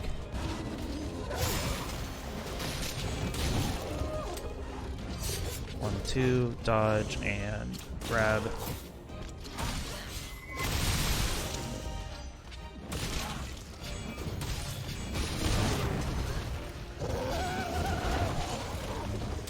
Trying to wait to clip him.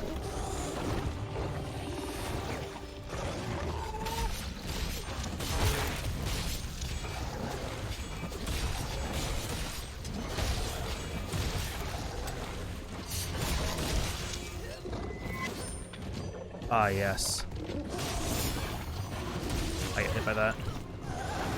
Just gonna put this trap down. I have one pitfall trap for here, just to make this a little bit easier to handle.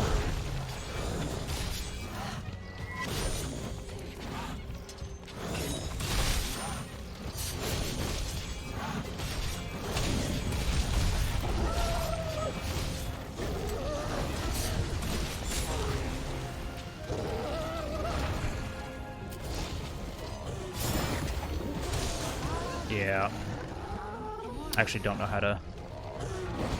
Oh, okay, I'm getting wall screwed. Cool.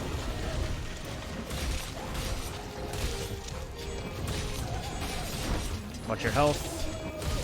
We're good. That was first pod. Tail break.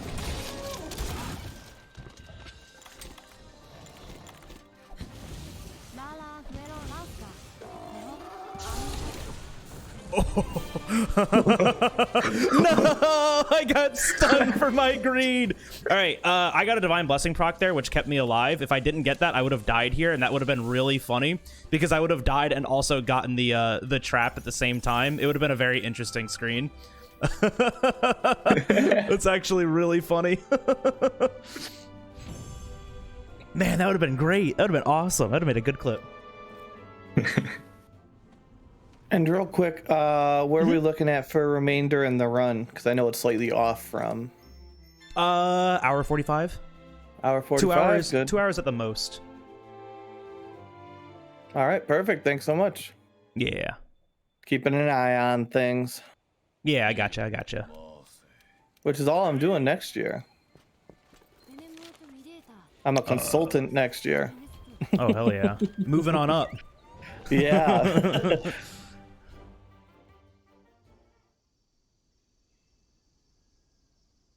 All right. So this is the Ancient Forest. We've been here before. No, this is pre-Rathalos. So for Rathalos, we have to go and spot him first, which means we get to do fun movement where we fly on this bird.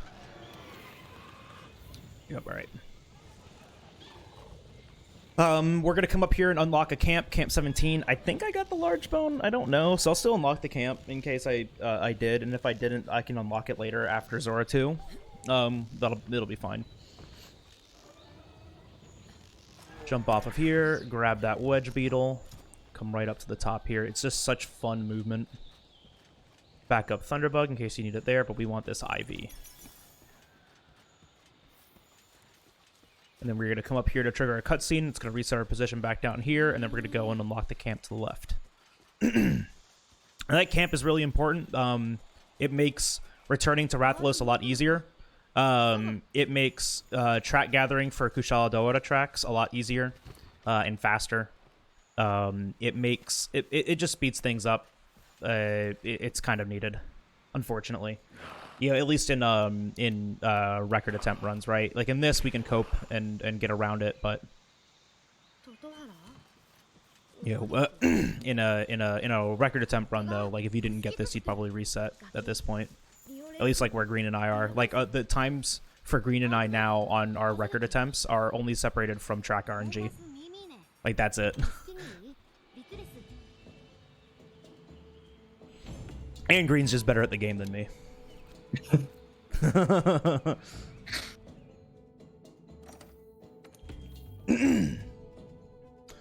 All right, let's see if we got it.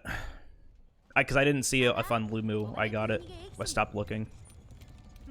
My eyes just shut off. Hey, I got it. All right, good. Nice. All right, so that's the last bit of RNG that we absolutely need for the run, other than, you know, tracks, but that's material. This is material RNG.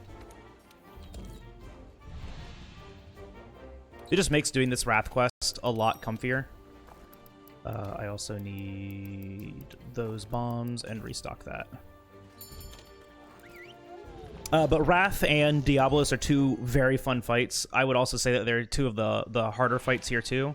Rathalos, especially if you don't know how to adjust to the RNG in the fight. Ideally, what we're going to do is we're going to flash spam him to keep him locked down in an area that he sees as a hallway. So the only time he's going to attack is when he is flashed. The only problem about doing this, though, is that there is a Topikadachi that is roaming the map, and if he walks past that area, he will come down, see what's going on, and then go like, hey, you're fighting Rathalos? I want to fight Rathalos. And then you have to deal with that. So 1, 2, and we're going to go ahead and drop this big old waterfall on Wrath. He's just kind of like standing there like, what's all this pretty water doing? And then gets swept up by it. The one other issue with this area is you may notice it's a pit. Little known mechanic of this game, if a flash pod hits a wall, it doesn't exist. You just wasted a flash. So most of the time, Bagel's going to have to be careful to either shoot it where a wall is very far away or shoot it at the ground to guarantee it hits.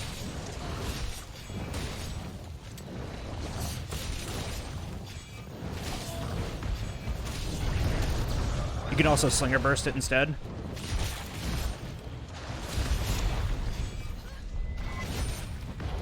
Good RNG. There's my trip.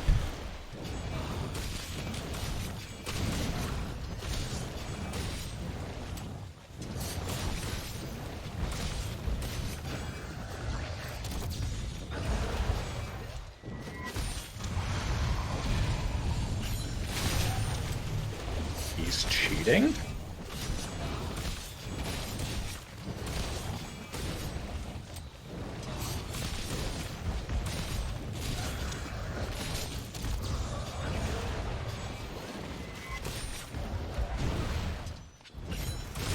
That's cheating, by the way. That is 100% cheating, by the way.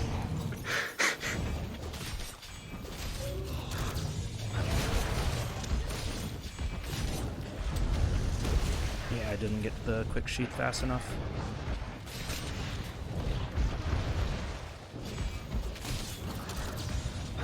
First pod. Good. What is this AI and why can't I have it? Because, gamer. Nice. All right, that was flawless Wrath. All right, good. So we have made our mega, our mega barrel bombs now 246. Nice. That's a great LS time. Not the fastest I can be. I also only used 4 flashes. That's pretty good. Yeah. Yeah, so that's entirely unintended, right? We are manipulating the flash bug mechanic to stop him from trying to migrate out of this area. He has 2 roars that he wants to do here. His encounter roar and then his enraged roar, and then he would try to leave. So I can kind of use that to just predict what's gonna happen next, right? So I know when I needed to shoot my next flash and stuff like that. Yeah, it's just low rank, high rank flash pod locking. That's entirely taken out in the master rank version of this game, which we won't be doing in this speed run. That's a run that takes a lot longer. My fastest of that is just under 8 hours, so I don't think meta wants me to sit up here for 8 hours playing Monster Hunter. I would love to, right? Next year, we'll sign you up for the Saturday to Sunday overnight. No, what? Overnight? You're gonna do me like that, meta?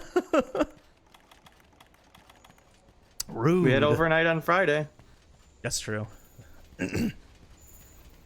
All right, I'll do it if you make sure you bring like 50 White Castle or something like that. Done. Done. Oh no, what did I just sign up for? In green, you have to do commentary. What? And Hamilton. Yeah, how long is the Hamilton play? You could probably get the whole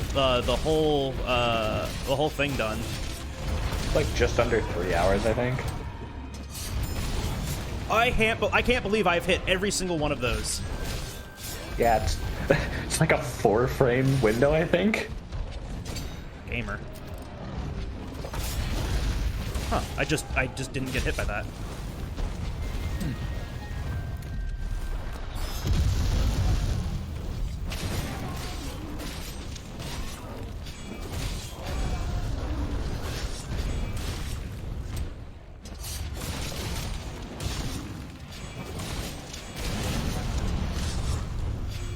Oh, thank you. I didn't think I had enough gauge.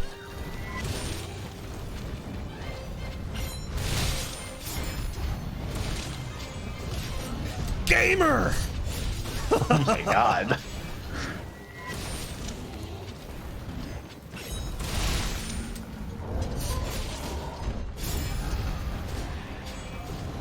I went for it. That was an amazing sequence right there. That was prime LS gameplay, by the way. I don't know what pod you drop. Oh. The cheater pod, got it.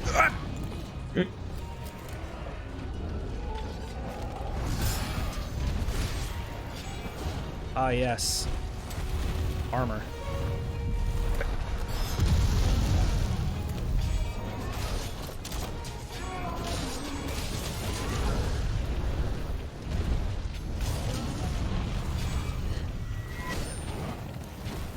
So I don't want to be actually hitting his head, even though I just hit every hit of that into his head.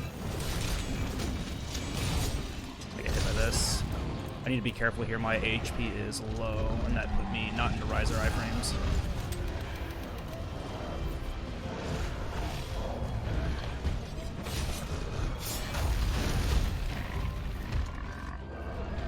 I need him to do, like, literally anything else right now.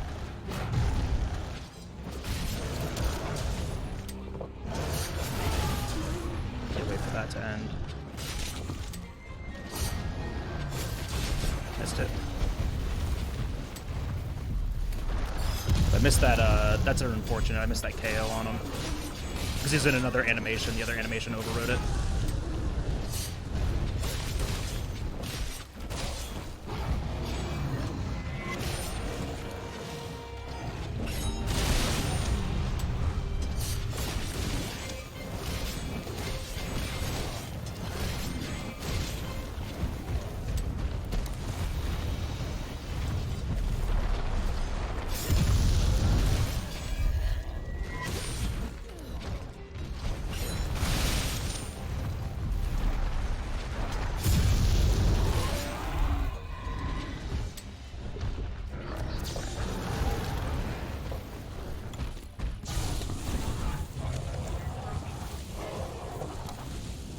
Beautiful. Beautiful. That felt very good to do. Other than having to heal, that was solid. Under 5 minutes. It's pretty good.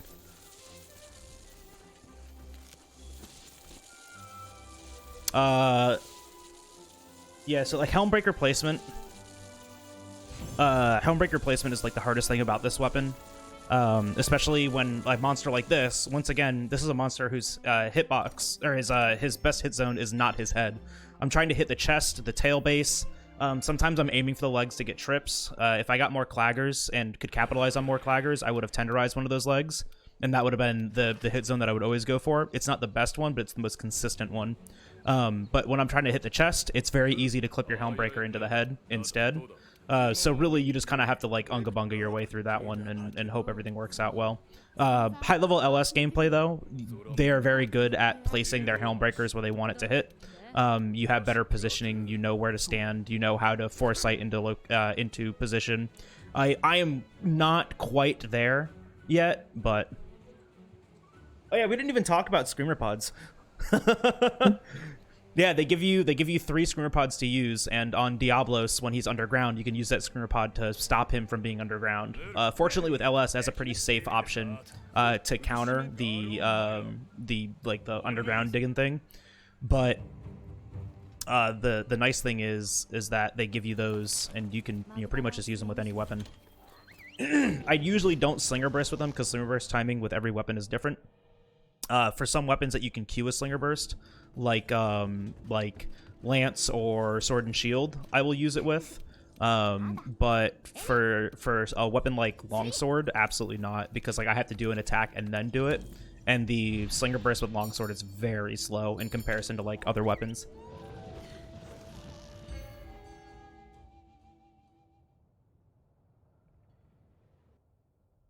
Yeah, the meta strat may be the EIE counter from the ground emerge. I'm terrible at landing that, though, and maintaining my gauge, so I would much rather do the safe foresight slash, because, especially when I had red bar there, I was actually trying to cancel the foresight to go into a Helmbreaker, but I just mistimed the inputs. All right, Zora 2.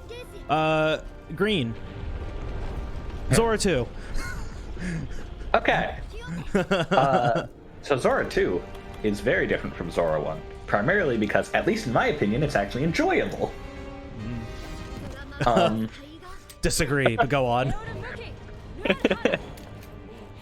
So, unlike Zora 1, we actually have a large health gate to meet, but like Zora 1, we still don't want to break these cores. So, I don't know how much you've done with longsword, but we know roughly how much damage we can deal without breaking them. Now, in addition to the core damage, there are certain cycles we have to make to drop environmental traps on Zora to cancel certain animations.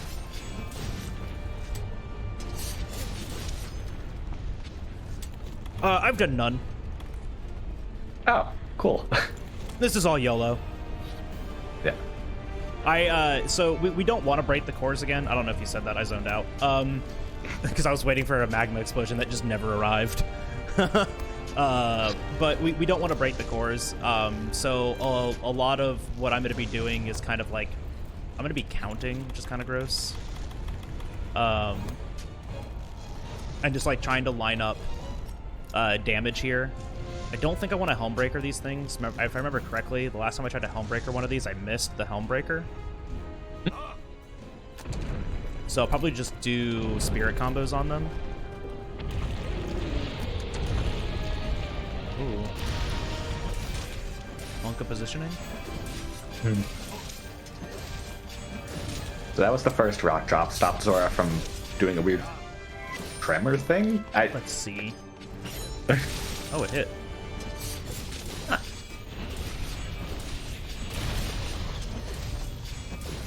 How many Helmbreaker combos do you think I can do? This one does have the most health.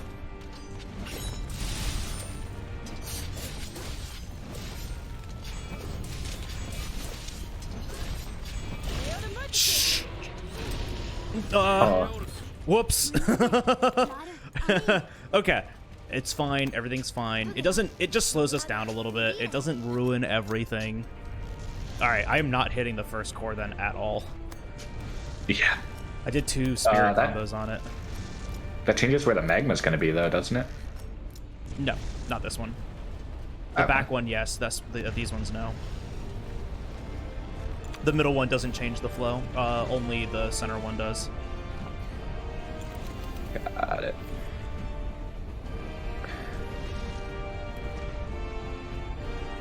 So this next stalactite drop, I'm waiting for a specific voice line. The idea is to interrupt this next animation because it's Zora trying to empower itself. If that happens, the cores deal more damage. What is it? The cores deal more damage. The lava hurts more. There's more explosions that come out of the top of Zora.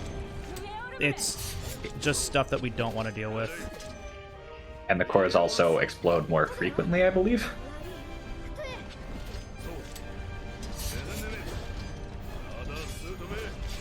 I'm abusing this wall here. It doesn't have a hurt box, but it does have a hit box, so I can build up spirit gauge against it. So I have enough spirit gauge for when Nergi arrives. I don't think I maintain red all the way through, but I will have enough gauge to do a spirit combo on the head to get the head break. You might be able to do it on this wall.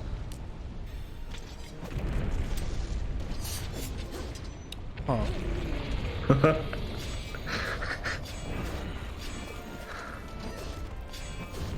Huh.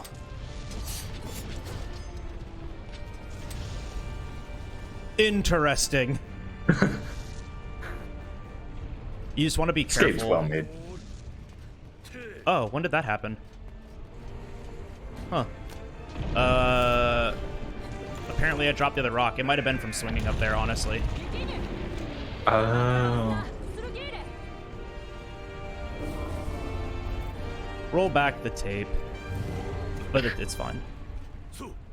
Make sure my positioning here is good. So I'm baiting Nergi to jump here. What I want him to do is jump and land on these bombs. If he does that, the bomb hitbox actually hits his head, which starts the part break. Then I can wallbang. The wallbang, his head hits the wall. More damage to the head, which is good for us. Cues the part break. There we go. Good jump. Clutch claw. But it's okay. We have enough time to do that.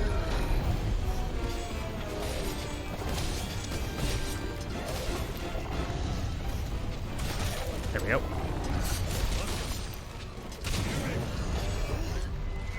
He's doing it. Never mind, he hit all gray zones. Also, yellow Helmbreaker, disgusting. How did it get yellow? Oh, it must have. Oh, it decreased as I did it, huh?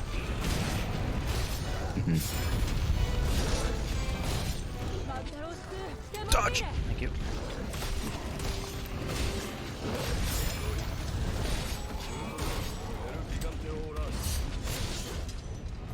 All right, both of these are large bones. They're always large bones, which is really nice.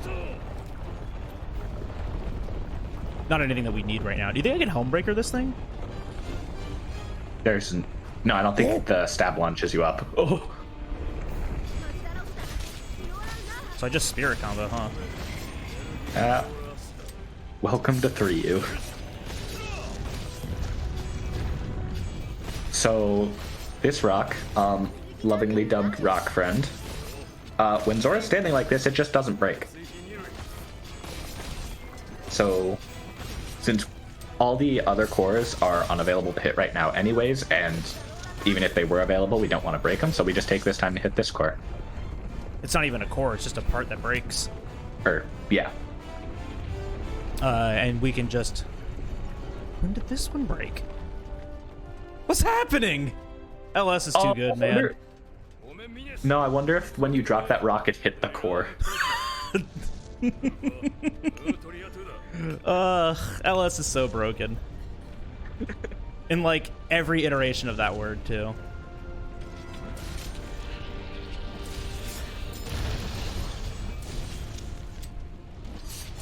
I'm on fire, send help.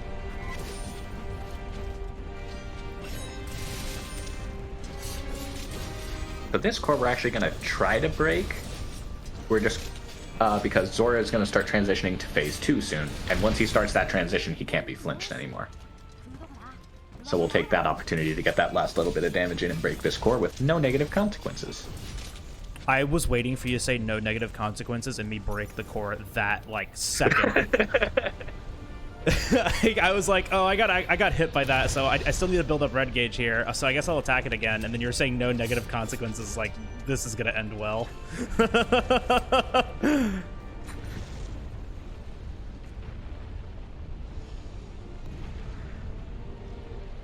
Other fun things that you can do on this quest is jump off of the barrier onto Nergi's, like, arm to attack the chest.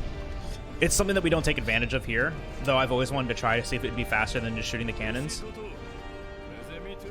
But it seems like shooting cannons is still just faster.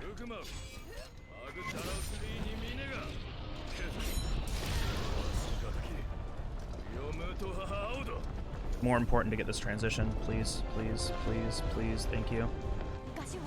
Alright, cool. Yeah. It's just really awkward because that core explodes right before he transitions every time. So for the quest to end, Zora does actually have to get all the way to the barrier, even if you've met his health gate. So we're not going to attack him too much before he gets there, but we will shoot one cannon with specific timing so it doesn't flinch him.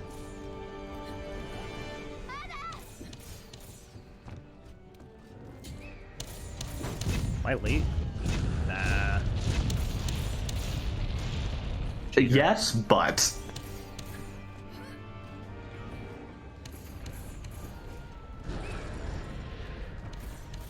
Literally never punished. Listen, I watched you do 3 cannonballs into it one time, and I was like, hey, that looks like a consistent setup.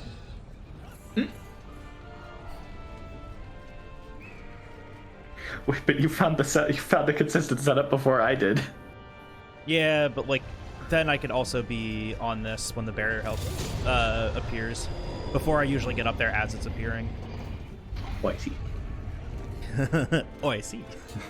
So real quick, I'll take a moment to remind everybody that we are raising money this year for Detroit Love Under Arms, which is a nonprofit movement dedicated to presenting hope and finding help for people struggling with depression, addiction, self-injury, and suicide. They exist to encourage, inform, inspire, and invest directly into treatment and recovery. Exclamation point donate if you want to donate this year for Jal. Yeah. Oh, and I see you guys out there, all the Jalbagel fans. Oh, cool. That was 5 cannon exact. Nice. I mean, I broke 2 cores. It better be.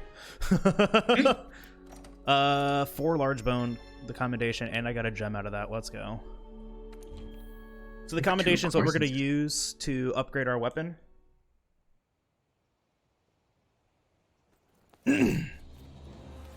Do I go and build Zora chest now too for the 2 levels of blast? Is that better than bone chest? Absolutely not. Upgrade this to that. That's all I gotta do there. Jacob, 1 commendation is guaranteed. It's a 1% chance to get a second one.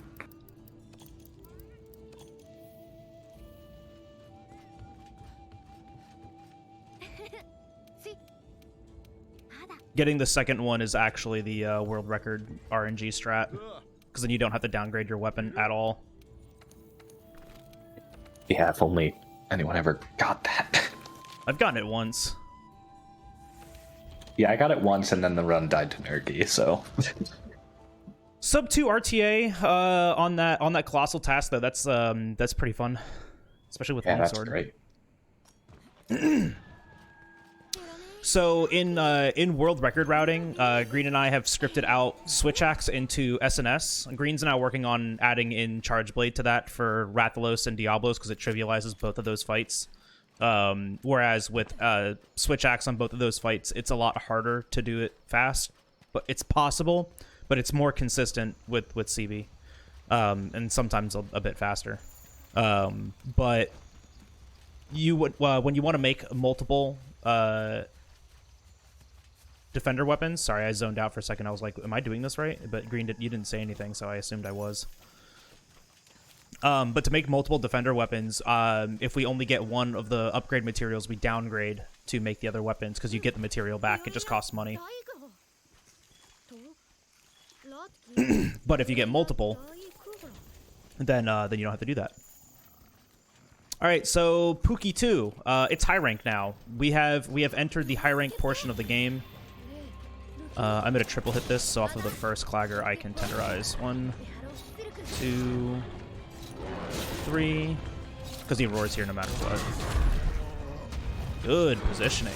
2, 3, 4.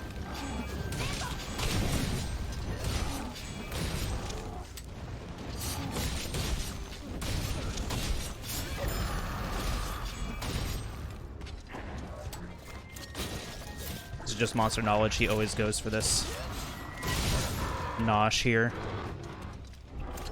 We're gonna extend that so we can get red gauge.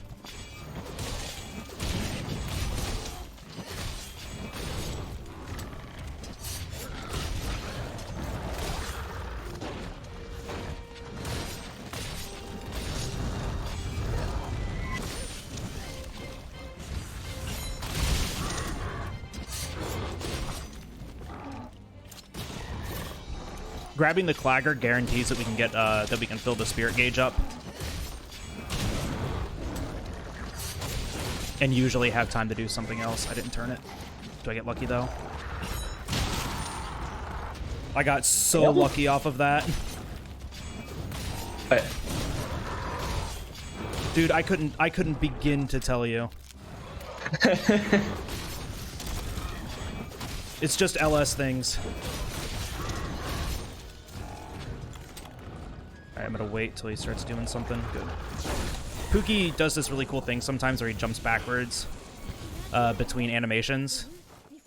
So just like waiting there just to make sure that we can get the that we can get it down in the right spot is super. It's just it's turning off the goblin brain for a moment just to make sure that we like actually do this fast. Nice. All right, that was probably the best Pookie I've ever done with longsword. So that feels good.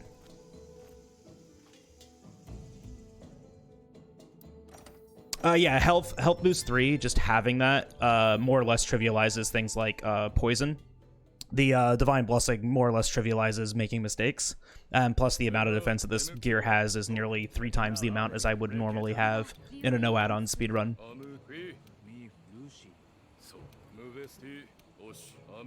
What's next? Counting oh to gosh. 30. Yeah, counting to 30. I'm gonna rename the split that. I actually really like that. Counting to 30. I'll let you explain track gathering. I'm gonna. Okay. So, it's time for everyone's favorite part of the game, track gathering. Pink Rathian requires 400 research points. The types of tracks give 10 for a small track, 20 for a large track, so we just divide everything by 10 and say it needs 40. So we gathered 6 during that Pookie, and the Anjanath quest we're going to do after this gathering gives us another 4. So we need to collect 30 points worth of tracks. Unfortunately, there's not enough points on any singular pattern to do it all in one visit. So we're going to collect all the tracks on this visit, go to the camp, post an optional quest, and do it all again. So Bagel actually got the fastest pattern here, which has 18 points on it. This pattern doesn't actually have the most, but it does have them all the closest together.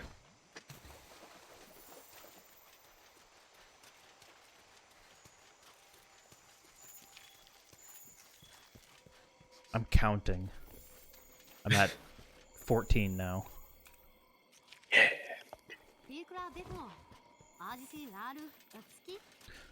15, 16, 17, 18. The other nice thing too is that all of this stuff is right next to, like, all these track gathering is right next to extra trap materials. I don't need it, but I usually grab that sleep herb for just the backup trank in case I miss the trap on Pinkian. It's just a backup, so it's really nice to get a pattern A or B there, so you can always get that. I've had runs where I've gotten 2 C's and then I've kind of screwed myself where I never got it and then I missed the trap and everything is sad. Because C goes that way, and we didn't get it. Good. But we only need 12 points now. C has 15 on it, so it doesn't really matter. Cool, another B. 1, 2, 3, 4, 5, 6, 7,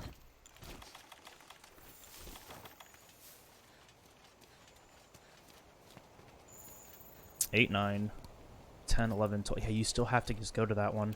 So yeah, it's faster just to do it this way. This way, not the canyon? Yeah. Running through the canyon just takes so long, because you have to come up to here anyways, because there's only 6 in there, so you have to get your 7th over here.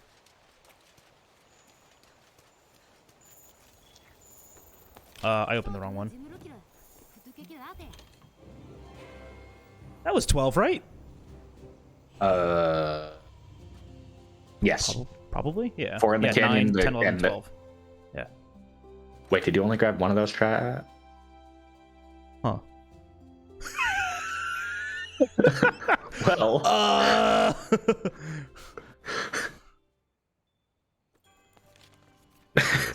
It's gonna do this really quick. Hey, let's get a pattern C here. That'd be the best case scenario. Yeah, so there are 3 patterns these tracks. There's 3 patterns these tracks can spawn in. A, B, and C. We thought that was listed in order of speed. They're not. We were just wrong. But oh no. Pattern B is the oh no. No! I got a pattern A. I gotta run to the other side of the universe. So this is the slowest one. I needed one track. Whoops. So yeah, that was me just not knowing how to count. Next time, I'll let Green do the counting. Oh! Professional speedrunner, by the way.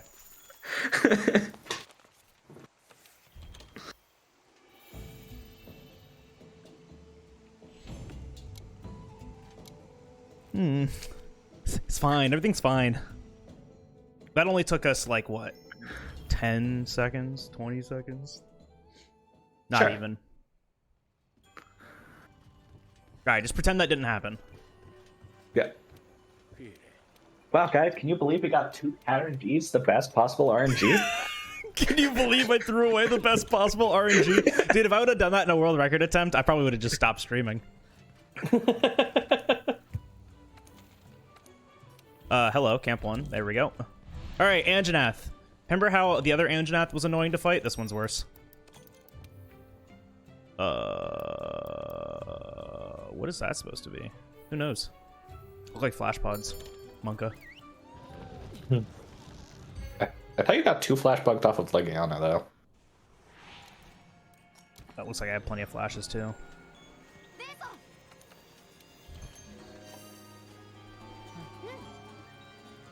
Wasn't honey, was it? What was it? Oh, well. We'll figure out later when I go, oh, I needed that. Oh, it was bombs. That's what it was. Oh, so you don't need them. Yeah, well, I haven't restocked bombs yet. I guess I don't need to. Yeah. Yeah, because I had the mega barrel bombs, just never the... Yeah, I just never restocked large bombs. Got it. All right, so Anjanath has a cool spawn here. He's like in one of 3 or 4 spots. Hey, we got the good spot. I always start this off the same way with a trap. Oh, don't get hit. Oh. Stinky positioning.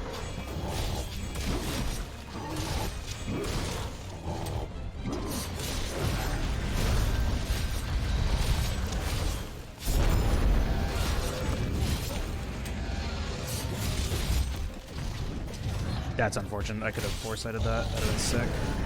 Alright, so we are going to try to tenderize the legs here. Because I want a leg break.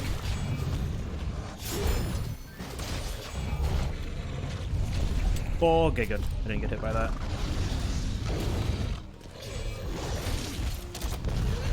Why did I do that? I'm just getting very, like, annoying AI. He has pushed himself into a hallway. Let's go. Please come back over here, sir. Ooh, I don't want that. And that took all of my gauge. Cool.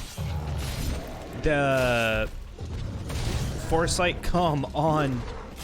Just attack me already. Thank you. Please hit. Thank you.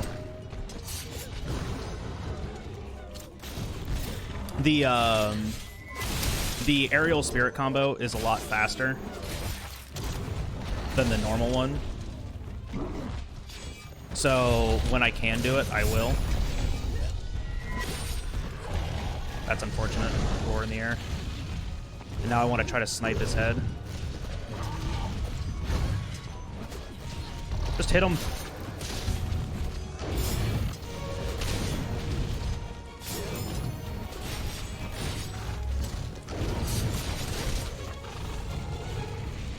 Need a heal now. Don't kill me. Thank you. That's unfortunate because that flame breath gets rid of Hothead, and Hothead is a topple. Fastest I've ever seen him do that, Jesus. Yeah.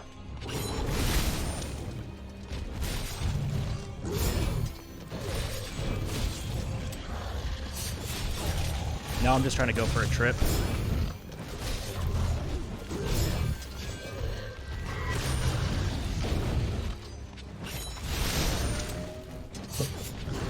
Read.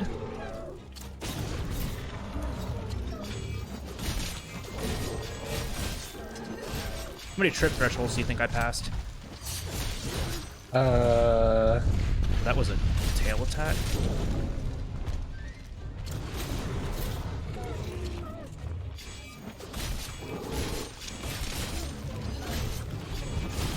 Hey, look, a trip. We did it!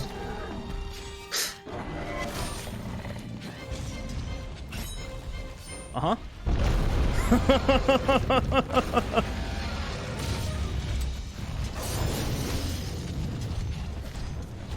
But that's like okay. I didn't expect to do this one zero transition. This is a really hard fight to zero transition, especially with like zero script to it. That's why I usually double pitfall here. But I might be able to save that for Legiana instead. Or Legiana. The other one. It's fine. Legiana scarred you enough on that quest. It makes sense. For real though. If I get if I get good AI here, I might be able to wallbang. Oh no, I can't wallbang.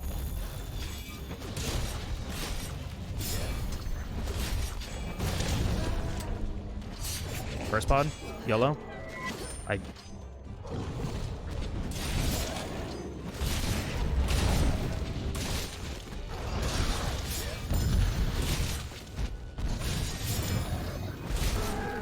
Second. That's unfortunate. That was just muscle memory.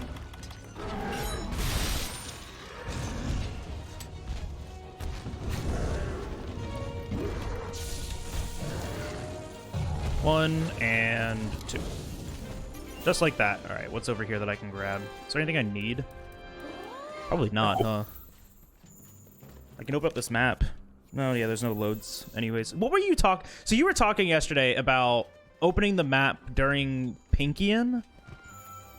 During the Legiana and the world map, not the wildlife map. Oh, to unlock. Okay, I see what you're saying now. Okay, okay. Yeah. Like 2.5 second time save. Got it. In a 3-hour speed run. Got it. Yeah.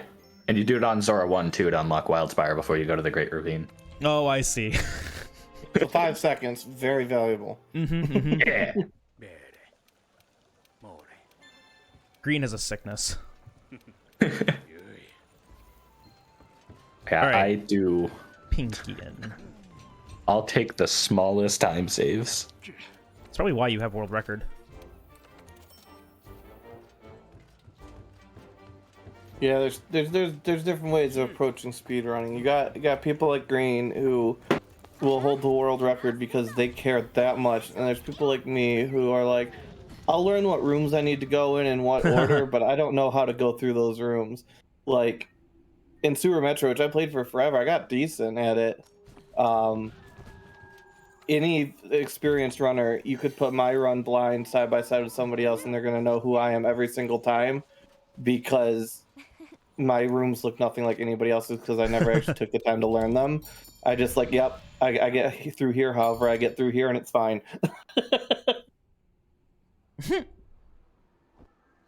All right, I'm gonna do the green strat.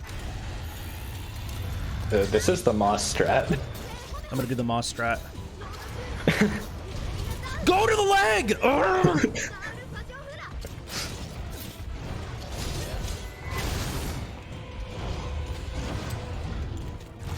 Oh, I only have not many left.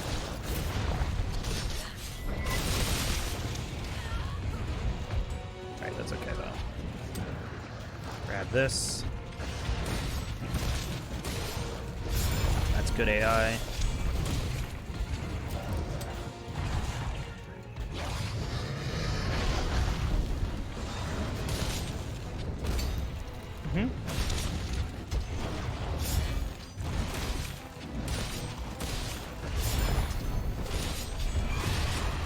Walk this way, thank you. Ow. That's just monster knowledge. Yeah. I'm trying to break this leg so I get a trip during it. This creature is awful sometimes in how she wants to fight, where she just does this attack over and over again, and if you don't iframe the second hit, you just get hit by it again and most likely stunned. Break, thank you. Oh, Gajalakas are throwing bombs, run.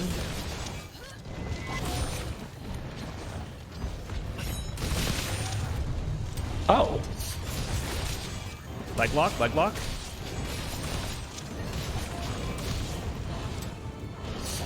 Never mind, run.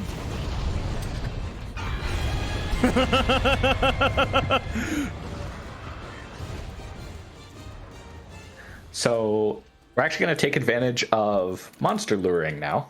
If a monster is enraged, it'll follow you basically anywhere. And because of that big dumb blue bird up there, we don't want to fight Pinkian up there anymore.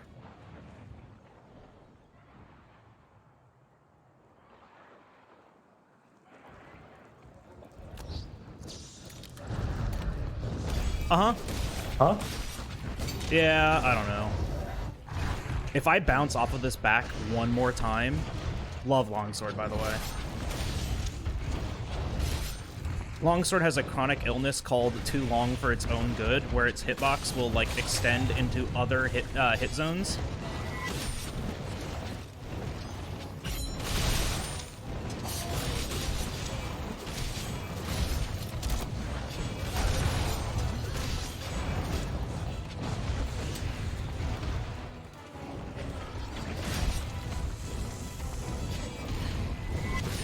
So you may notice Bagel is hitting the leg a lot.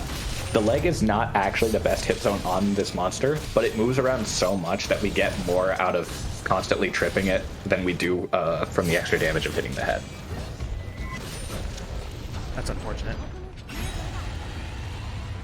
I got in that was a discovery roar.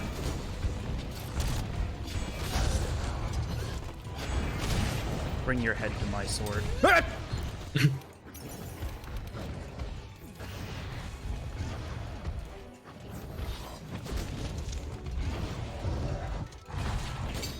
Why? Why?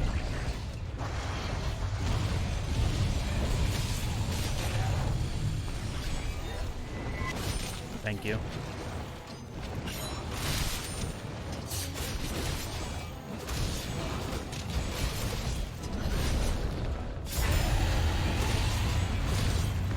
Walk it out.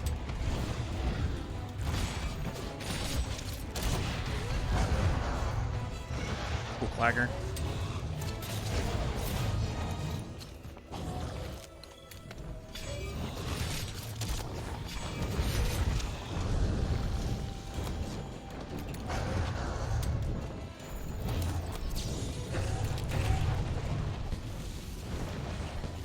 I'm an actual savant at this game. Whoops, that was an extra one. He says making that mistake. So that is what we call a no de-aggro transition. Monsters usually have a de-aggro phase, especially when they limp away. But because we were in the transition area for the monster, which is like a zone that is where the monsters, you know, move to leave a zone, we get no de-aggro there. Idiot savant is actually on my business cards. That could have gone a lot smoother, a lot better. That was super Pepega. The problem about LS is a lot of the times you are taking like YOLO shots at monsters by knowing like which openings you can actually go and do helm breakers during, but I don't do any of that during a speedrun because it usually results in you dying. Hey Green, what are we doing now? Counting to 20, but 3 times. Well, we already established he can't count. I can't, so Green's gonna do it for me. Wait, what? No. I just know the checkpoints. I don't count every track. Oh yeah, it's because you check before you leave each area, so you don't, you know, green it again. Did I get pattern A? No, I got pattern A. Pattern A is the slow one. So just like the Pinkian tracks, these also have 3 spawns, A, B, or C. They're just named that for now. Don't worry about it. Some are faster, some are slower. A is the slow one. Oh, it's right there. We're good.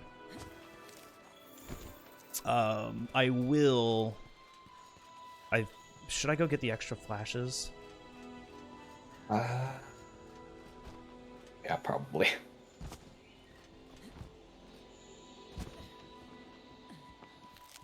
Let's go that So way. tracks are just so fun. 2, 4, 5, 6, The 7, 8, difference between flawless track RNG and the worst track RNG is 1 minute and 40 seconds. So, oh, you're on world record pace? Not anymore. That's cute. My second place run has bad tracks, and the time difference, Actually, I can do it from Camp 1. Yeah, it's fine. Just a little bit slower. Oh, hey, look. Goose. But yeah, the difference between my run and Green's... my second place run and Green's first place run right now is literally tracks.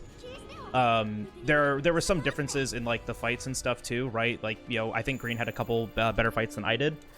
But the biggest disparity is the minute and a half that I lost to tracks, or like the minute that I lost to tracks.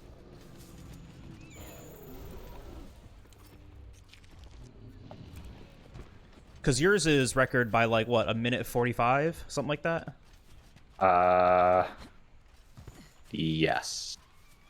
And I'd just like to remind everybody in the audience that if we want to keep piling on green, every dollar donated during this run, if we hit $100 donated during this run, he will sing one line of Hamilton.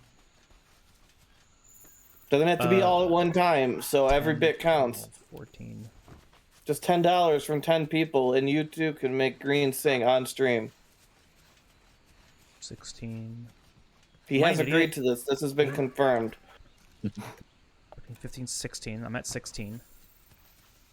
17, You're good, 18, 19, 20. Okay, yeah. I did it in the wrong order.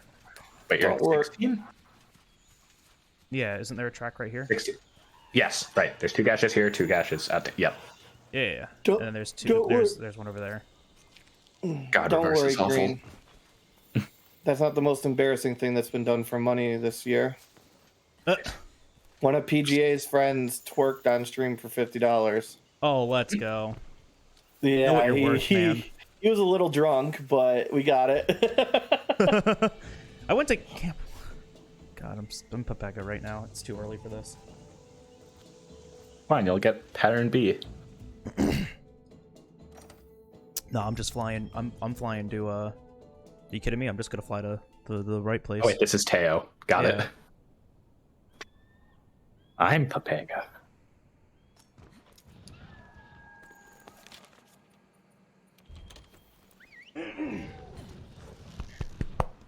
All right. So Teostra tracks. They all start from this location. And we'll know if we're on A, B, or C. It's really funny. Why are all the pattern A's the slowest ones? Val is... No, pattern A Teo is average, and pattern A Val is fastest. Did I get pattern C? C stands for sad. Uh-huh. Ladies and gentlemen, the English language. It's really unfortunate. I just thought the C stood for crap. Yeah, crap also. Crying. I get cry RNG here because this is actually so far worst track RNG. Like the 2 slowest patterns. Mm-hmm. Like Val, the slowest track only loses 20 seconds, but Teo and Kashala, the slowest track, loses 40 each.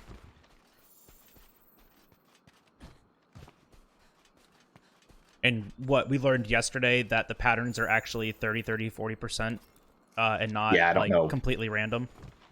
Mm-hmm. I don't know which is which though. Yeah. But so that means that there is one pattern that is more likely than the other 2, and if it's the slow one, this all makes sense.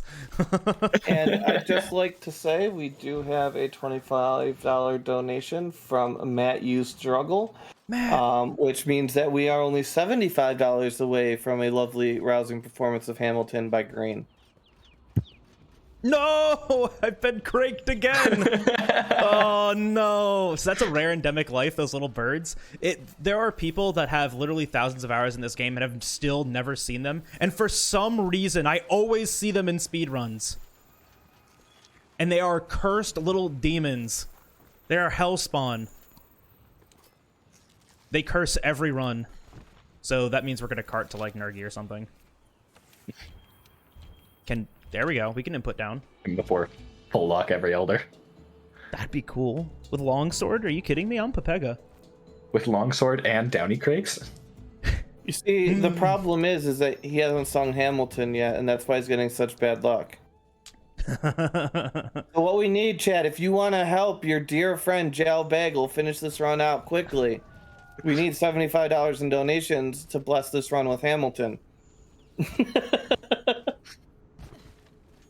I'm pretty sure that's how that works. Exactly. Right, pattern All the B. best runs on speedrun.com have Hamilton being sung during them. Exactly. Which is probably like one of them.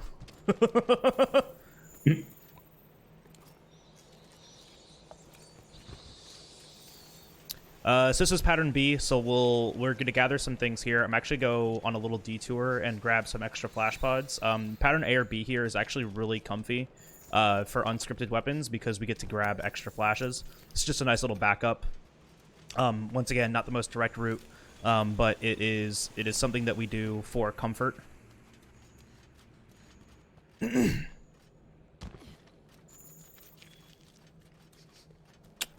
Right here. I haven't been counting on this one either, so I'm hoping that was 11. That looked right. Probably good. Yeah, who knows?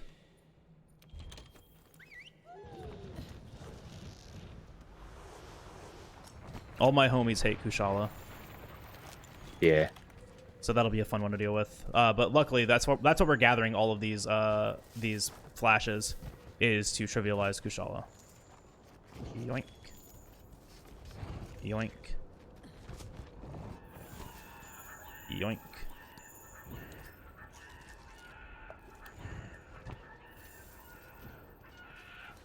See, I still hear it. I thought it left already.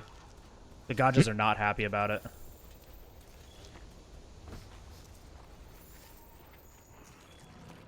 Oh, no Udagarin cameo. Sad. Oh. Alright, we'll see if that was 200, and if it wasn't, I'll cry a little bit.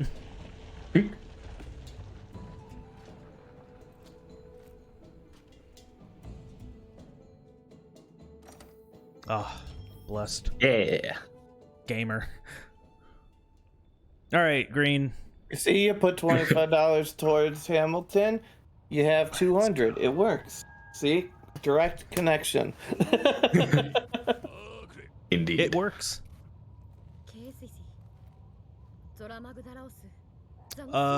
So this is the Elder's Recess. This is Green's favorite part of the speedrun for some reason. I'll let Green talk about it. Yeah. This section is entirely movement, and I love it. So first, we're going to take advantage of similar mechanic, or exact same mechanic as Mercer Skip from the beginning of the run.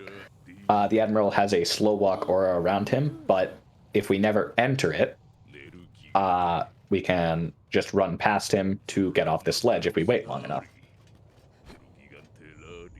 So that's the first one. Then we have kind of just a long run here. But once we get into Recess proper, it gets great. Yeah, the funny thing here too is that like you can't dodge, you can't use items, you can't really do anything right here. You're in this like pseudo inquest state. Very strange. We could still do gathering and all, but there's really not much other than this like one spider web right here that I would, gather. But I don't even gather it on this run.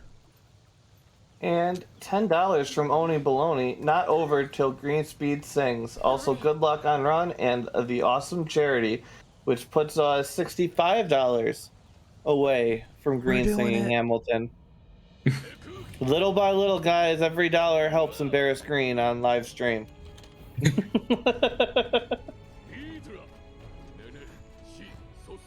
Right. So now that we're in Recess proper, we need to gather Nergigante tracks and spot 3 monsters: Uragan, Dodogama, and Loisioth. Uragan, as soon as his cutscene ends, he roars, and that stops us, and we don't like that. The interesting fact about this, though, the radius of his roar is actually right about where your character is. So if you walk back, even at all, you just walk completely out of the radius. Like so. And just completely ignore it. Now, Dodogama, we're going to take advantage of how cutscenes work in this game. Regardless of where you enter a cutscene from, it places you in the same place at the end. So we're going to gather this first track, dodge into the cutscene, and the cutscene ends with you right next to the second set of Nergi tracks. And then it also refreshes our Gilly Mantle, so we can just completely ignore Dodogama.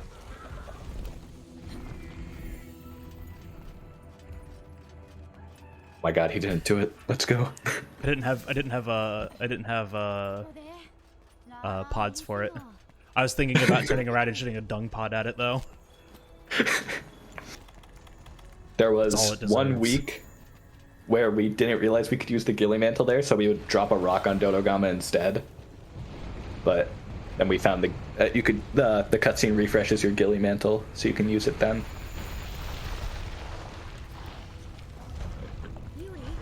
Oh, hi. Sir, move. Sir. Keeps happening on my runs. And now this is the reason we do this last. We can just hit return from expedition here, and now we don't have to wait for the map to fill in, since we newly discovered all of this area. Small optimization, but that one's actually like, you know, a few seconds, like a considerable amount of time. Pix, I believe. Is that my kitty cat? Hello, little man. He's come to cause problems. My cat is notorious for killing runs because he gets on my desk where my computer is and then it distracts me.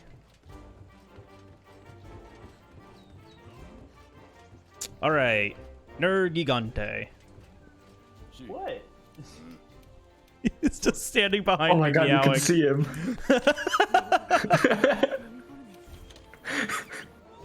Hi, friend. He's here. So we're gonna upgrade. I'm also gonna build a weapon for the cat. Forge Palico equipment. Doo-doo. No restocking. I don't need any of that stuff. It's all cope.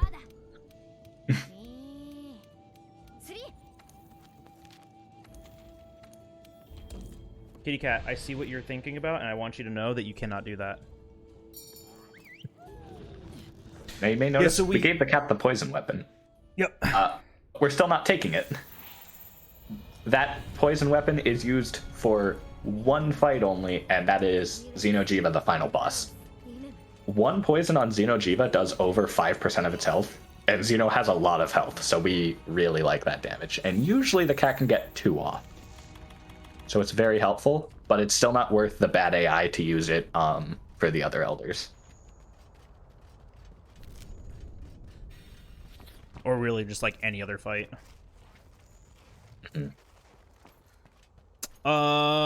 This is LS. I get to do fun strats. Cool. Don't think I've actually seen the LS opener. I'm excited. It's the same as SNS. Oh, right. It's light weapon versus heavy weapon opener, and then Switch Axe has its own because of Mountain ZSD. Yeah.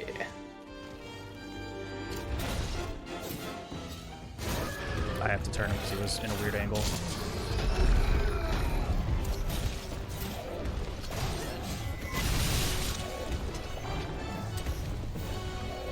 Grab it.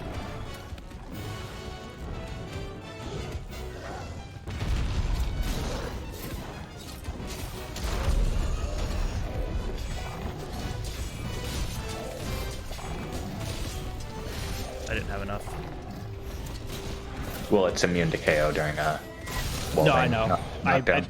That is... I didn't have enough for the gauge. I was trying to get white gauge off of it.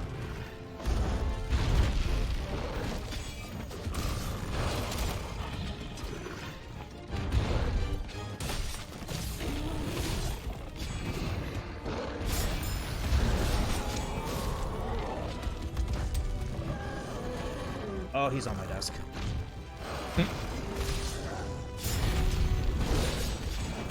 Huh. Yep. Alright. So LS is a really cool weapon in the fact that it has armor during Foresight. Armor means you don't get knocked into riser iframes, which means you just lose all of your health. There is actually nothing I can do about that. Other than, like, just not doing what I'm doing. My cat is also on this desk, which I don't want him at. Frickin' Crakes, dude. But that also really sucks because we lose our food bonus. We lose a minute here, minimum. He now has black spikes, dude.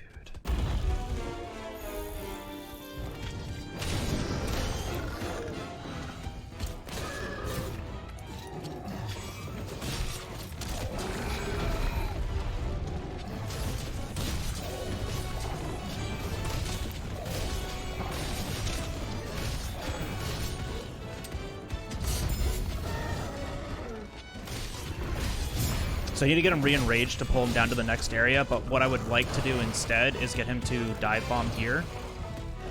So, but like I have to wait so long for spikes now.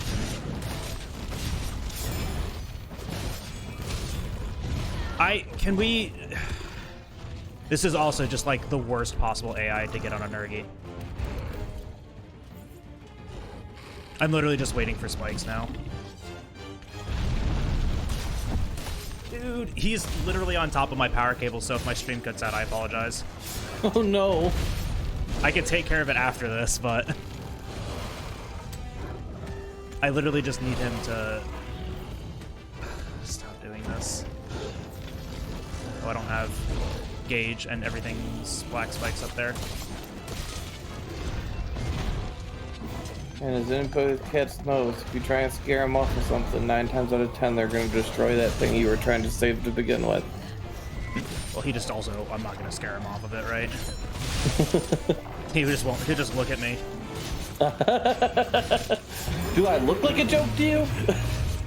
So I have to kind of attack the legs back here. I actually broke those black spikes. Huh. He was trying to dive bomb here, though, and I do want him to still do that. Oh, wow, it overrode the dive bomb AI. All right, whatever.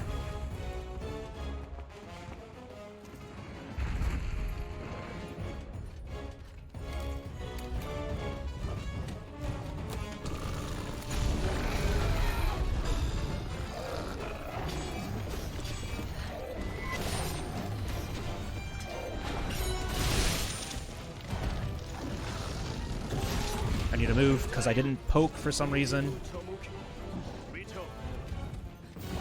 Like I said, I'm Pepega with this weapon.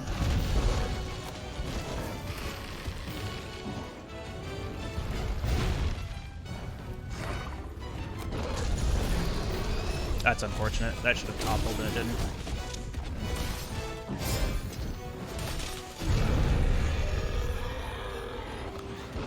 That's a health-based roar. What is it, 30%? Something like that. There's my dive bomb finally.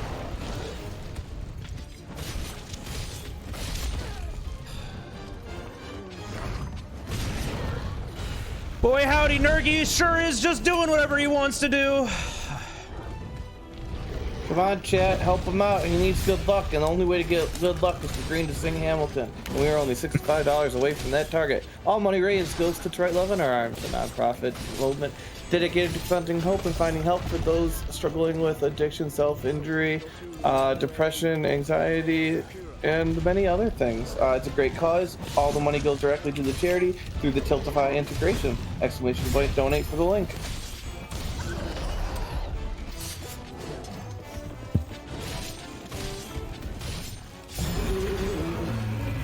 Don't think this is an opening.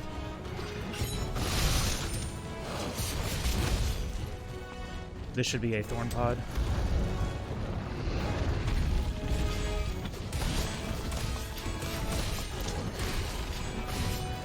I need to grab a crystal burst here and stop him. I can see my cat's head behind my monitor. Oh goodness, he got down. Let's go.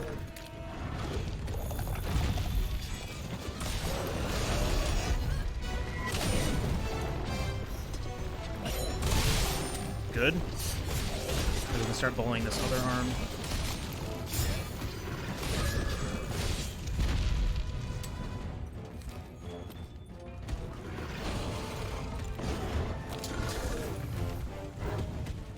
So I want to bait out specific AI here. This isn't it.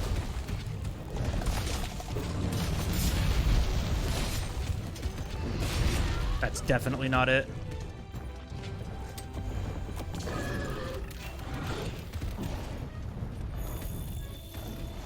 That's the AI that I want to bait out. I'm an idiot. Good that didn't kill me.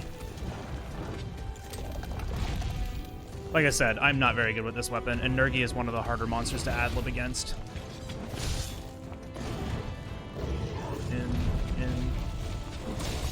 It's much better than my strategy in Monster Hunter World. Care to take a guess what that is? Heart? Get hurt and run the fuck away. Sometimes that's a viable strategy. Alright, there we go. It's dead. You know what's not a viable strategy? Hiding Dying. in broken trees. Oh. Like in the center of them. I'm like, it can't see me, it'll be fine. Then it destroyed the tree. Yeah, that log offers no protection. Nope. Alright, all of the Elder Dragons, they can't be captured, so we do have to hunt them to 0%, which means we get a 60-second end timer, which means I have some time to grab some extra materials here. One of the things that we always had trouble scripting into the end was Might Seed, until, like, what, 3 months ago we found that Might Seed exists. Yeah. Just didn't know that was there. Who's, like, one of the OG runners of this game has just known that's there forever. And we He just... never tells me anything. Yeah, she hates us. Bomb. Because I can. All right.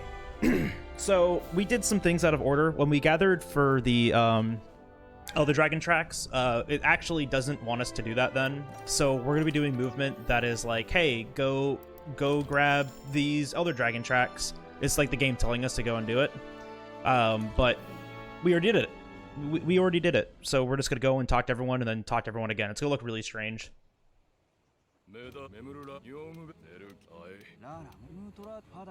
Excuse me. But then after that, we will have Kushala Daora. It's a fun fight. You can either go really well or really poorly. I unfortunately just don't know how to fight Nergi with LS. Probably do that more, huh? Yeah, Nergi with LS is great. Yeah, but I'm Pepega. Because there's some attacks that you want to foresight and others that you don't because of like how damage is dealt. Then once something gets black spikes, you just can't do anything about it. I got a blast proc on the black spikes, which broke them. I got very lucky with that, but I still needed him just to dive bomb to get rid of all of them. Kushala, however, should be a little bit, I don't know, a little bit easier. If I get lucky with flying, we can just, you know, flash spam him, and that'll be fine. Speaking of which, I'm gonna grab those 2 extra here.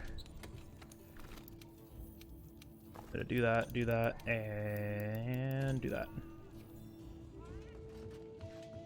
Just to make sure I have enough flashes. I now have 13 in my inventory, so I should have plenty. In before. Good. Yeah.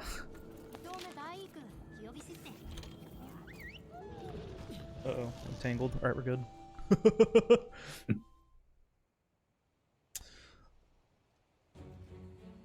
So we gotta talk to this guy 3 times. Like I said, we're doing things out of order, so like all this just looks really strange.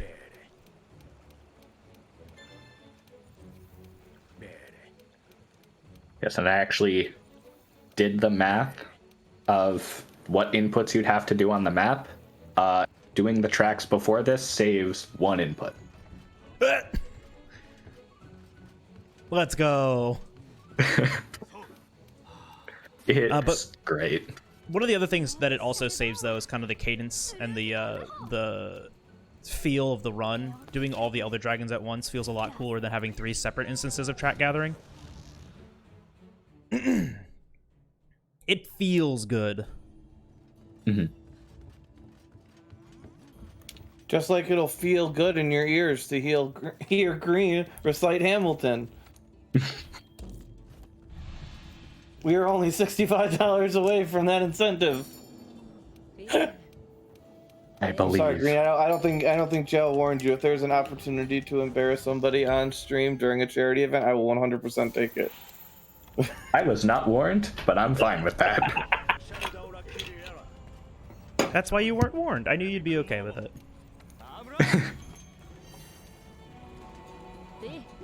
Wasn't Hamilton at the top of your Spotify replay for this year? Don't worry about it. So you know he knows the songs. Where am I going? I'm still gonna do. Oh, I want double. I want to get. Yeah.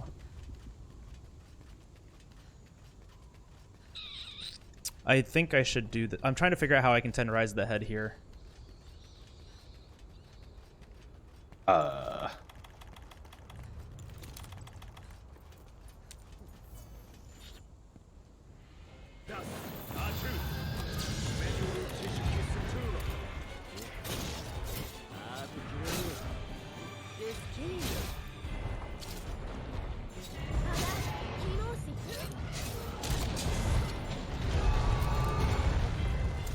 Like this. Yeah. And then I'll get him Rage Roar.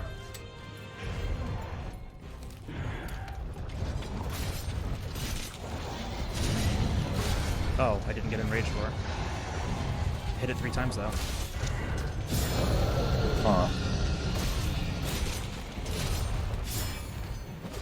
Alright, so already off to a great start, and by great I mean annoying.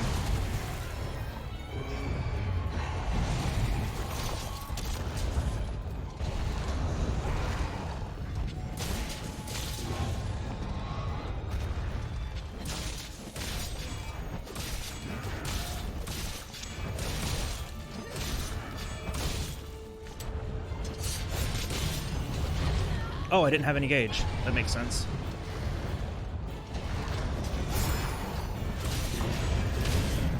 Pseudo lock, let's go. I wish I was next to the head though.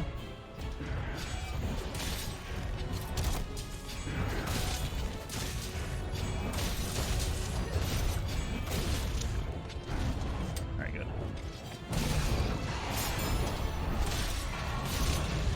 So, Kushala and Teo both have a mechanic where if you deal enough damage to their head, they fall over. Uh-oh. Yeah, I can't be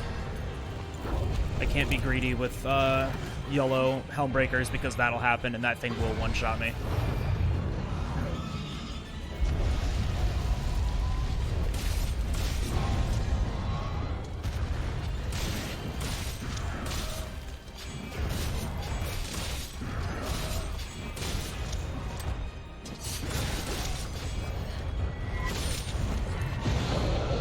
Oh boy, man.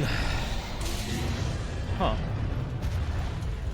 Was that just a spirit combo? Maybe. That voice line means 50% health. I'm gonna get hit by that. Wow, and it did all of my health. Hey, what's a Divine Blessing proc? RNG. Did I upgrade my weapon? I did, Yes. didn't I? Yes. I just already have blue sharpness.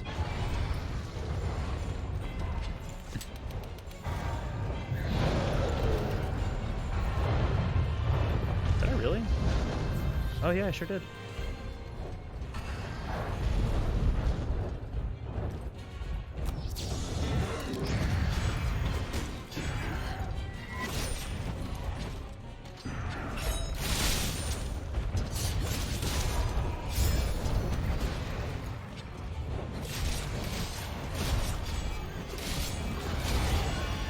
Boy, howdy, I love claggers!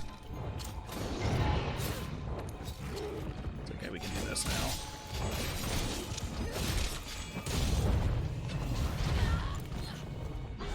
I got wind pressured and pushed into that.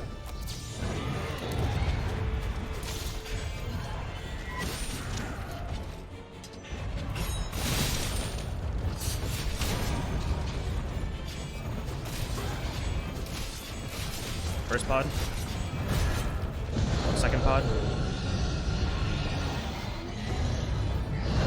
Short roar. Does it kill me? No. If this was no add-ons, I would have died 3 times over.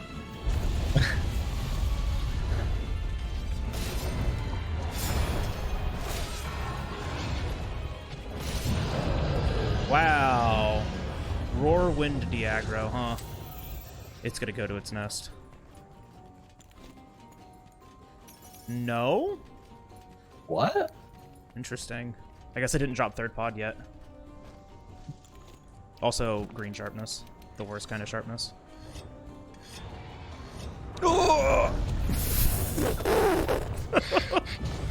cool monster, Capcom.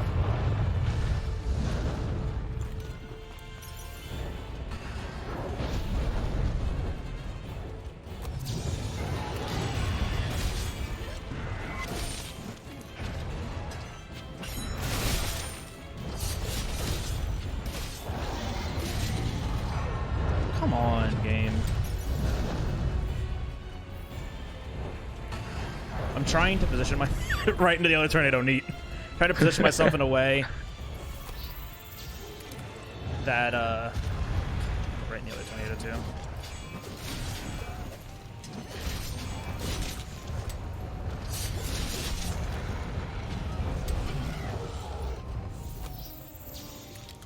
Yeah, that's just annoying. Like literally two no Diagro escapes. Like I can't do anything about that.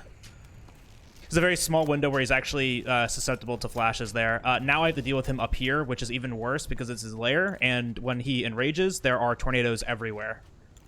This fight is probably the worst one in the entire game. Like casually, not like in every sense of it, this fight is the worst. But it's really unfortunate that not just one transition, but two transitions. Like one I would expect, especially with longsword and how I play this game. Because like I said, I'm not good with this weapon. But two off of that, it feels real bad. So he is asleep. I'm going to go grab some materials to wallbang him with. And we're going to lose our red gauge, unfortunately.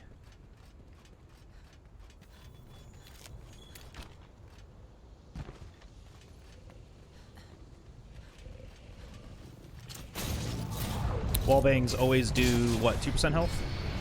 Yeah, 2%.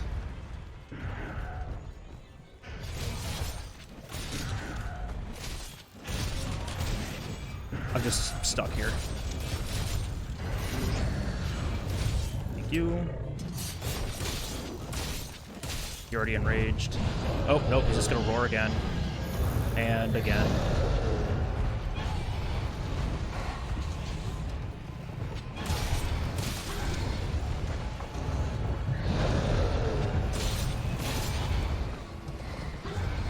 Like, you just can't do anything about this. There's just tornadoes everywhere.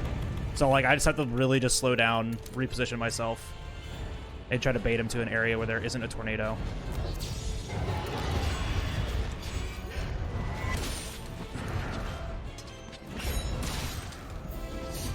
Alright. I'm not even going to look at the timer for that one. Just ignore how long that took. It's fine. And we're going to go and find our...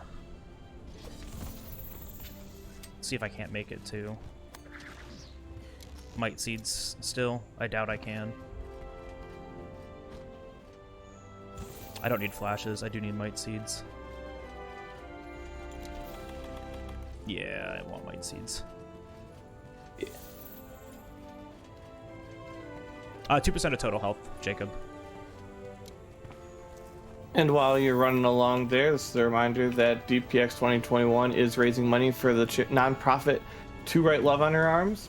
They're a nonprofit that works with a variety of mental health issues, providing both support and providing funding for other organizations that help with that. It's a great cause. This is the third year we've been supporting it, and every dollar goes directly to the charity through the Tiltify integration. We don't touch a single penny of it. It goes straight in, so you don't ever have to worry about where your money's going. And just a reminder, especially for who is this here? Jacoby at 218. This is for you. It is only $65 more.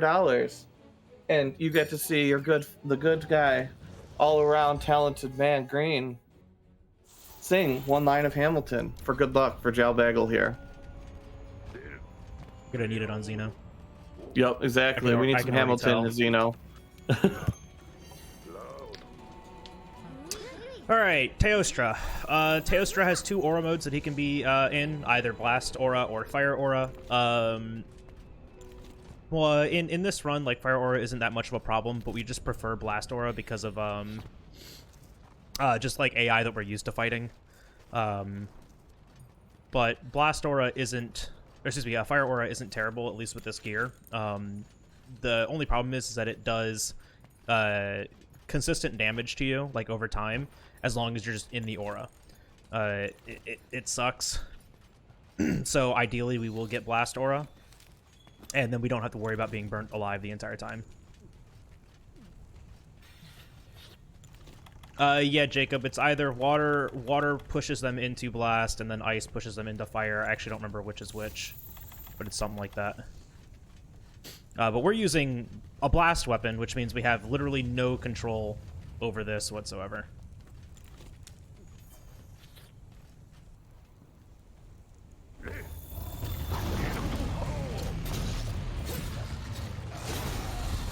So I dodge that and triple hit here. What that does is that it puts him into his enrage. I can get my white gauge there. And then off of the first clagger, what I can do is tenderize the head now. Really good AI for that. Oh my god. So now I need to reposition myself because now I'm baiting him to do what's called hole in one, which is him running directly into that hallway, and then it's an immediate transition. I don't want to bait that. I want to get him back kind of like towards this middle here, but not right where I am, because now we are baiting lava bidets. These just awful environmental traps for the hunter. I literally just can't get near him right now. It's triggering every single one of them, and I'm getting, of course, the best AI. Transitions in this game are time-based in low rank and high rank, so I really don't want to be waiting for all of this time here. But like sometimes I just don't have a choice. We'll wait for that to end, then we'll shoot this. This is incredibly cursed RNG, by the way.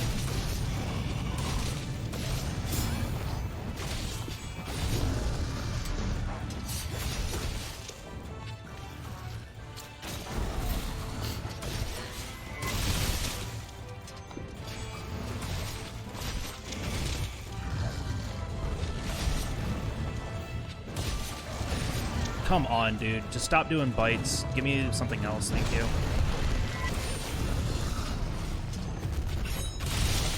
I can't believe that all landed in the head.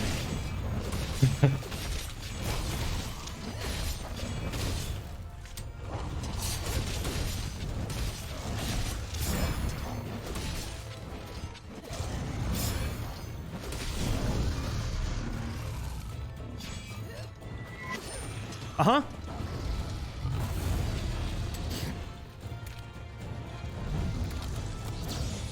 Oh, okay, cool. He did he just immuned it. Because he was out of bounds. Neat.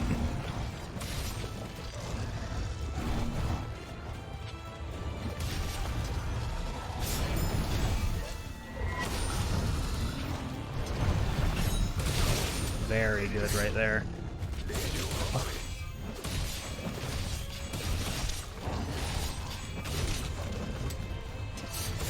That was a beautiful counter for that Helmbreaker.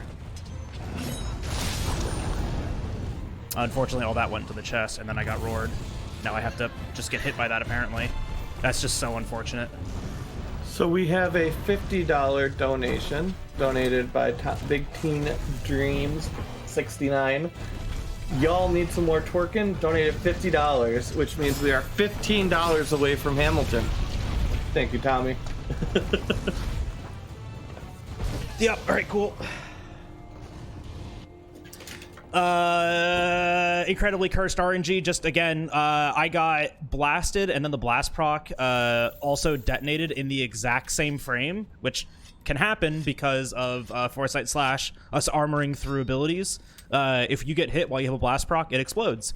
So not only did I get hit by the blast, I got hit by the attack. I armored through all of that, which then put me into a fall.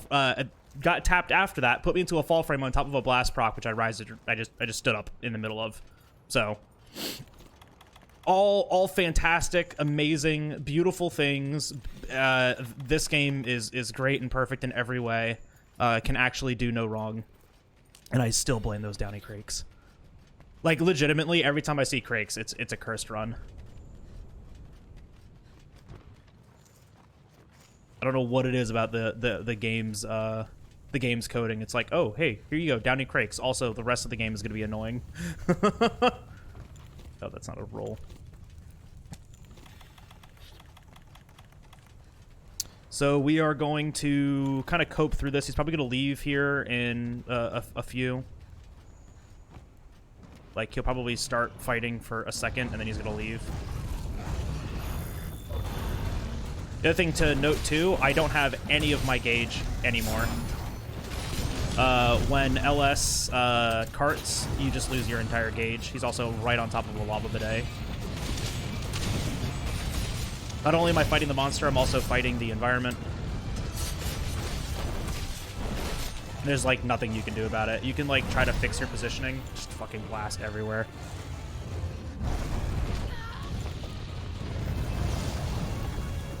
Oh, I'm stunned. All right, that's another cart. You can't do anything about that.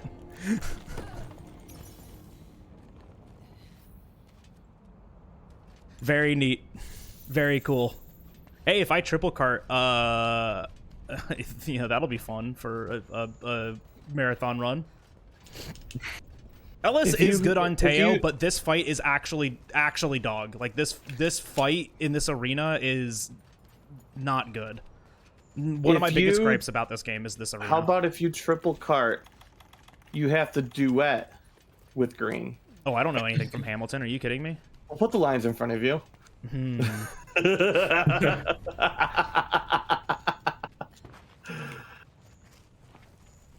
a bad influence. Don't ever be friends with me. Hey, I mean, there is a song called Farmer Refuted where it's basically just two people singing over each other, and it's meant to be confusing. We could do that one. Oh, I could not. No, thank you. Don't worry, I don't succumb to peer pressure.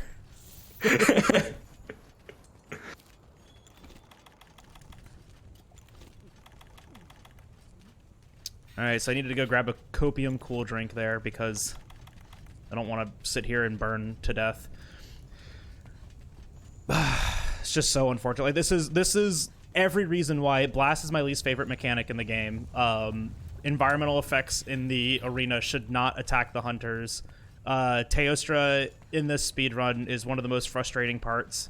Like, there is no amount of cope that can prepare you for this area. Also, I really like the fact that whenever Teostra does run at you, he does deal damage.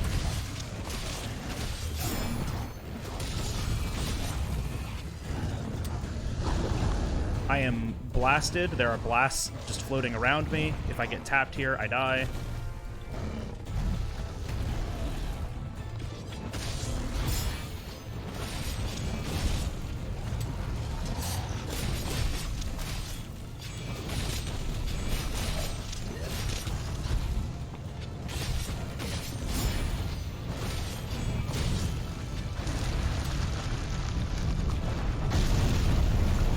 Man, 2 Novas in one speedrun? Oh, cool. We start on the ground. Neat. Now I have flashed AI. Just gonna stand over here. He's out of bounds anyways. I can't even attack him.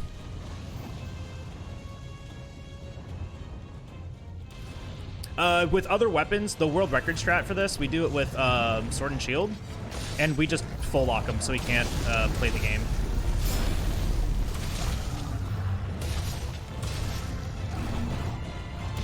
I literally cannot be anywhere else right now.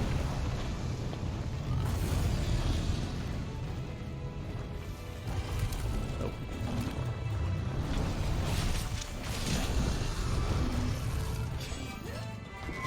Want to see me miss a Helmbreaker?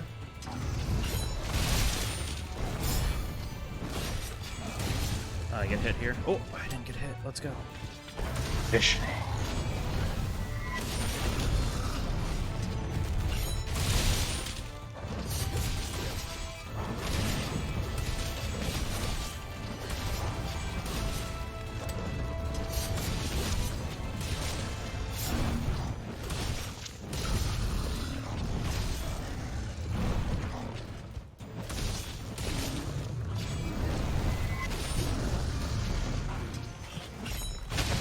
Oh, thank you. Ooh. I actually am really surprised that hit. All right, so we didn't triple cart. Thank goodness. I'm also not going to look at this one. Hey, Val should go better. Val's a fight that I actually like, despite having the other worst mechanic in the game. Yeah, Val has a has an AoE, just an aura that's always around him called Effluvia that will just cut your health in half. Just have it. You had health? No, you don't. And a really cool thing can happen where you get Effluvia'd and hit in the exact same frame, and so you die instantly. But I'm good at Val. I say I'm about to walk into a triple cart. So I shouldn't have that problem. But LS against Val is also a lot of fun. Yeah, LS with Val is a very cool fight, as long as I don't get messed up by, like, walls and stuff.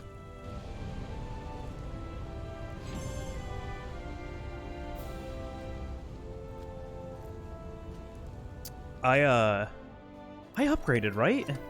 10 minutes to do Yes. that, by the way. Yes, you did. Upgraded? Oh my gosh, I'm just so bad at this weapon. I legitimately, like, high level LS play could, like, play Spirit Helms on the parts that it wants to hit. Has much better positioning than I do. Can actually fit in Helm Breakers in certain spots. I just don't have a lot of practice with this weapon. And it's one of the ones that I actually do want to do better with in the speedrun, because I think it can do really well. I'm just really bad with it. It's also a weapon I really like. Just, you know, not good with it. Yet.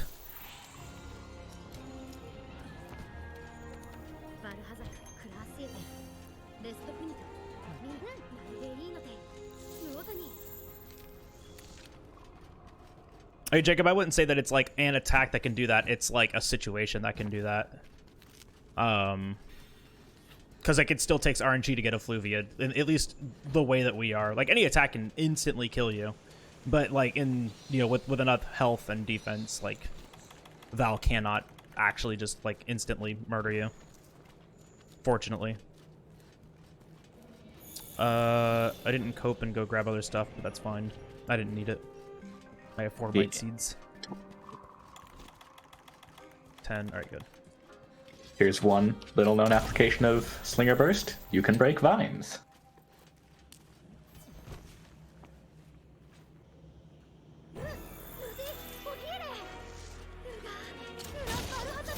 Why didn't I roll?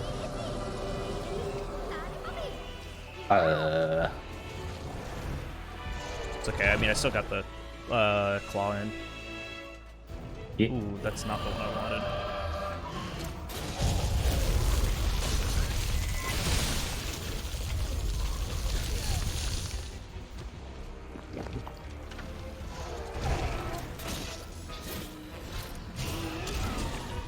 Just hit the wall. Thank you.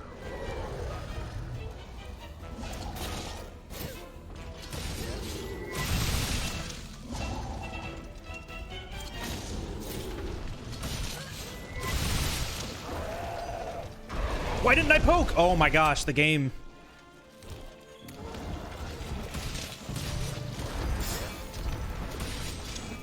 No.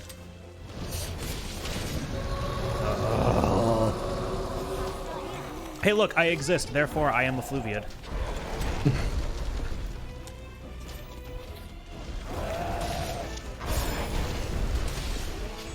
Just, I cannot build a gauge on this guy. I need to heal. One mistake and I die here. And he's just giving me runnies! Yay! Runnies AI.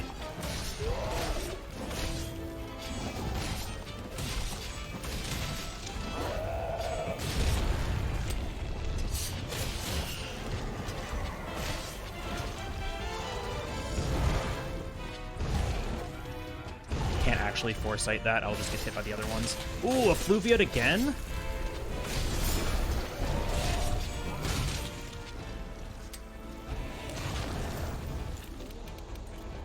I can't not do anything about that. It will just kill me. How am I already at blue sharpness? Are you sure I upgraded? I guess. Heroes.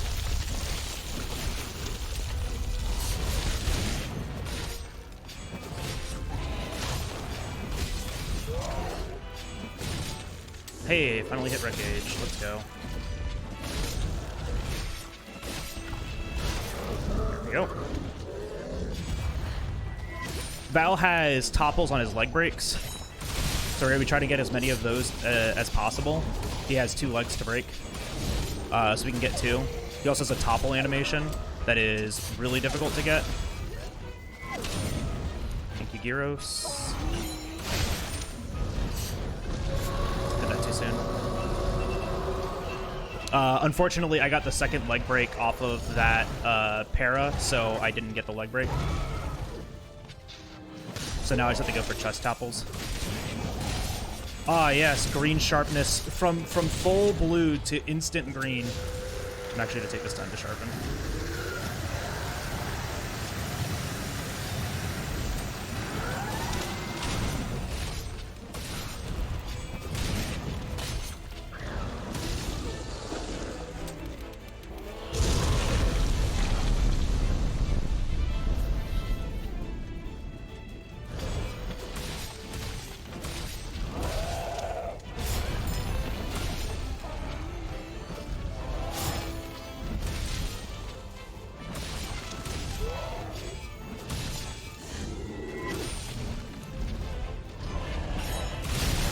I got very lucky with that turn.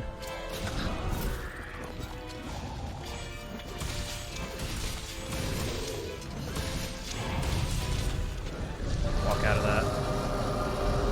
I just have Pierce pods that I should be using that I'm not. Oh god, what was that angle?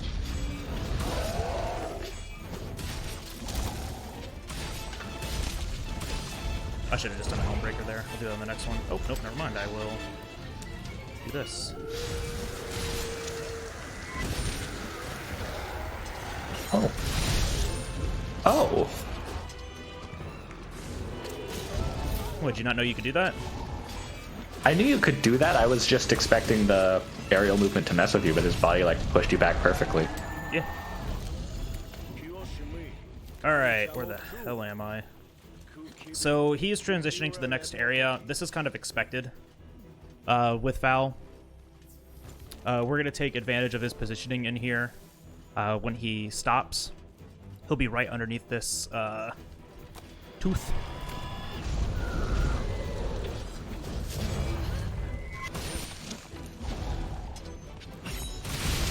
Good.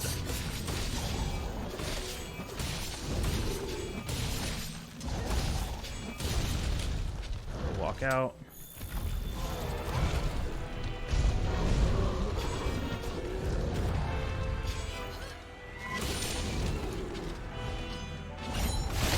And I want to be careful in this area too when I Helmbreaker because I can catch the birds and it'll eat hits in my Helmbreaker. I had really bad positioning there though.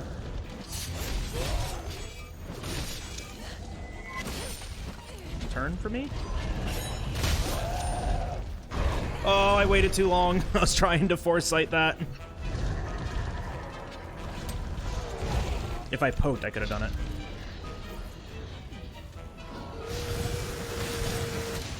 Oh, he's just dead. Nice. How was that? 647's not terrible. It's about a minute slower than what I would expect, or excuse me, 30 seconds slower than what I would normally expect to get here. But having all of that effluvia proc, right? Like the effluvia is RNG. If you're standing in it, it has a chance to proc. It's not a threshold that builds up. You can literally eat a nullberry, it goes away, and then it immediately comes back. It is incredibly obnoxious. There is like only a couple ways to get true immunity from it.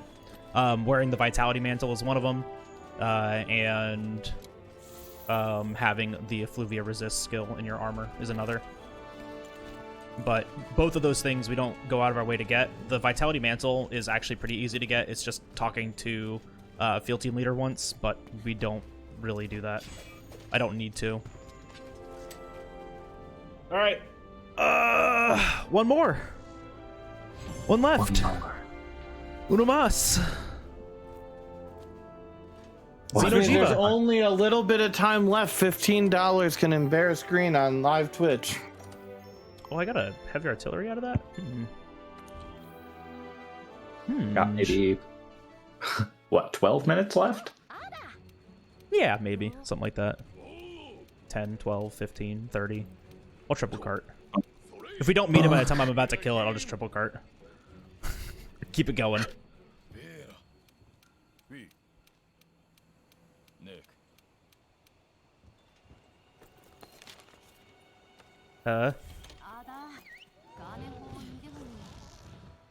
We need a green singing Xeno theme.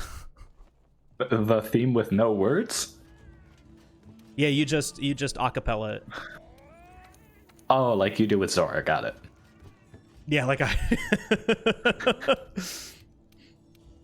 There've been days where I reset to in Zora 1 so often because I make dumb, small, stupid mistakes, and I'll get to Zora and I'll just like be screaming its theme.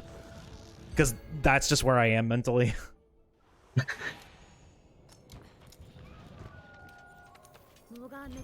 Alright. I mean, yeah, Jacob, you say arguably necessary, and in Char percent we don't get Effluvia resist in it ever. It's definitely doable without it. I just go through like 20 null berries. 1, 2, 3. Alright, so Xeno is really cool because we can bait his movement and his AI. The bigger a monster is, the easier it is to bait monster attacks. Facing away, running away from the monster means we can bait this runnies, so I can get him underneath these rocks as fast as possible.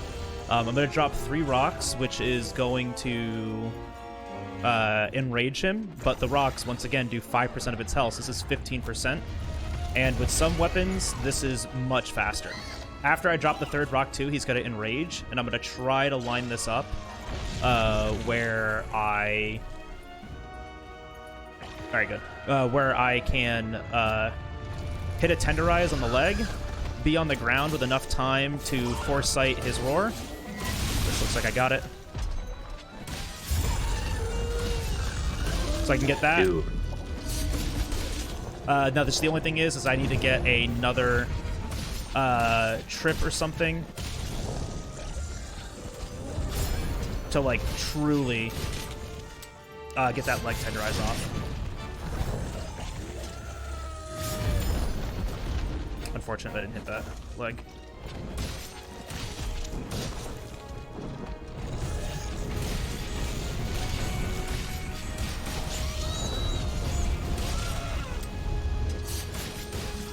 Dodge out of that and grab it.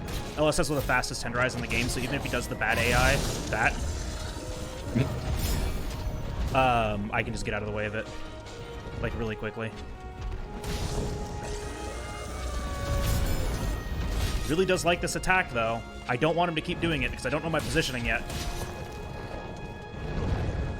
Gotta learn today, though.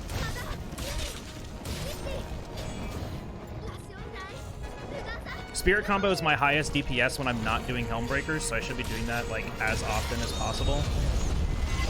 And then just doing this.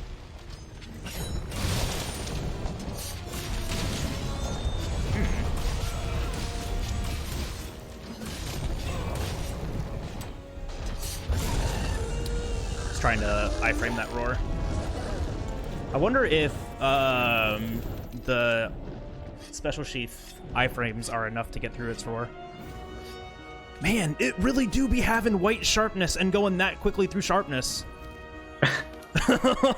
Great sword doesn't even hit blue during this fight.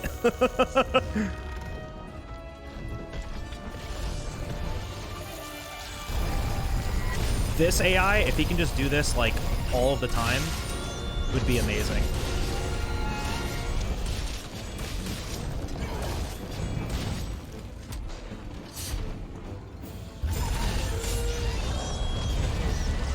Huh.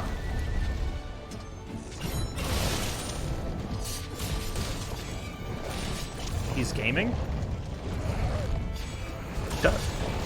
It does have enough. No, that was counter. I was saying this. Oh, gotcha. Counter definitely does, because counter also gives you armor after it too. Oh, I see.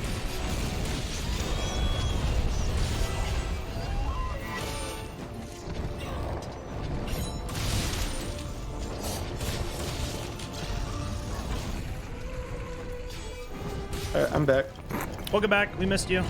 How was this going? Oh, it's actually going really well. That's good. This is the first time for everything. Yeah, right.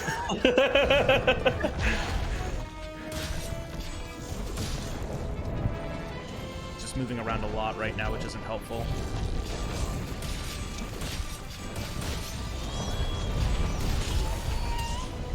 I don't know what you mean by redeem Bagels one more run so we can get Green to sing. And Matt, you struggle, says, don't worry, I got you. So I have a redemption And on my Matt- channel that's like 150,000 points or something. That's do another run. Given the length of your runs, that's impressive. But Matt has donated $15 because someone needs to make Green sing Hamilton, which means we are at $100. Which means, guess what, Green? Get ready. It's time to sing. I'm gonna wait till after he kills it. Okay. A celebratory Hamilton. No, I didn't have enough.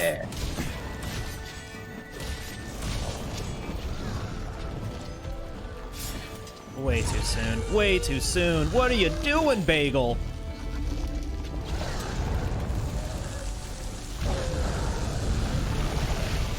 So the floor is literally lava now, but we are in super critical, which means if I hit the chest and deal enough damage to the chest, he will topple. Oh my gosh, how have I gotten that lucky twice? The Runny's hitbox is terrible. You need to stop doing this, sir. It will also kill me. Just like everything else in this game.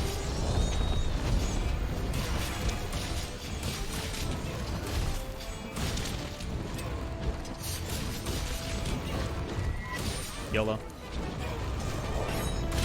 Let's go. Oh. Making some cool noises. Yes, fly! Yes, that's exactly what I wanted. I missed. Thorn. Palm pod will work. Wait!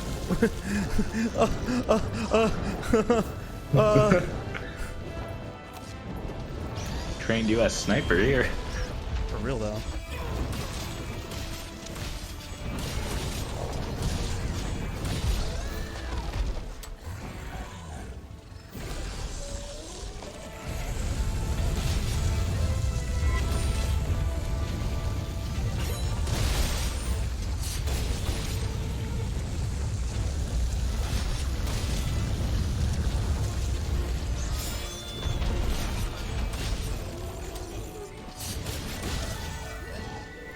So that fall actually has a hitbox and a really big tremor. Let's go. Nice. That's time. I thought that was a billion miles away from me. All right, he's dead. Here's the singing. Come on. Chat's waiting for it. Wait, what? Okay, hold on. I can do my shot, do your Theodosia, or Hurricane. Dealer's choice. Yeah. Okay. Hold on. Hold on, I need to remember the words now. You had all this time to prep. Don't worry about it. I'ma get a scholarship to King's College. I probably shouldn't brag, but dag, I'm amazed and astonished. The problem is I got a lot of brains with no polish. I gotta holler just to be heard with every word I drop knowledge. I'm a diamond in the rough, a shining piece of coal, trying to reach my goal. My power, speech, unimpeachable. Only 19, but my mind is older. These New York City streets get colder. I shoulder every burden, every disadvantage I've learned to manage. I don't have a gun to brandish. I walk these streets famished. The fan is to fan this spark into a flame. But damn, it's getting dark, so let me spell out my name. I am the ALEXANDER. We are meant to be a colony that runs independently. You won't Britney keep shitting on us endlessly. Okay, that's enough. Hell yeah. All right, That was well so worth $100. impressed. That was amazing. That was Let's give him a definitely round worth of applause. $100. Good job. I am impressed. Solid. Thank you, thank you.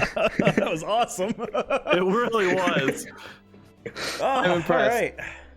Cool. Hey, That remember when I was- was really worried about filling? I gave you what I gave you, like 3:45. Yeah. So Yeah. okay, we finished 15 minutes early. Yeah. Okay. I feel a lot better about that now. Yeah, we did perfect. Which means it means because you finished in that time that what was going to happen is there were a couple of different things that could happen for the next chunk. And I could have thrown together a couple of Kaizo Marios, but since you finished in enough time, we do have room for Super Metroid Any Percent, which was cut yesterday because Keish's capture card broke. And I'm not Keish. There was no way I was fitting Super Metroid into his slot. I'm just not that good. But this one, I can do it. Yeah. So thanks for running. It was fun as always. Remember, we have it recorded audio overnight in Secglaive. Wait. Wait a minute. What do you mean? Wait, this was gonna be an Insect Glaive Char percent? No, I don't wanna. Oh man, that would be. I don't think I've ever done an Insect Glaive Char percent. Come to think of it. Let's do it. First ever. Oh, you know, icky that. DPX 2022.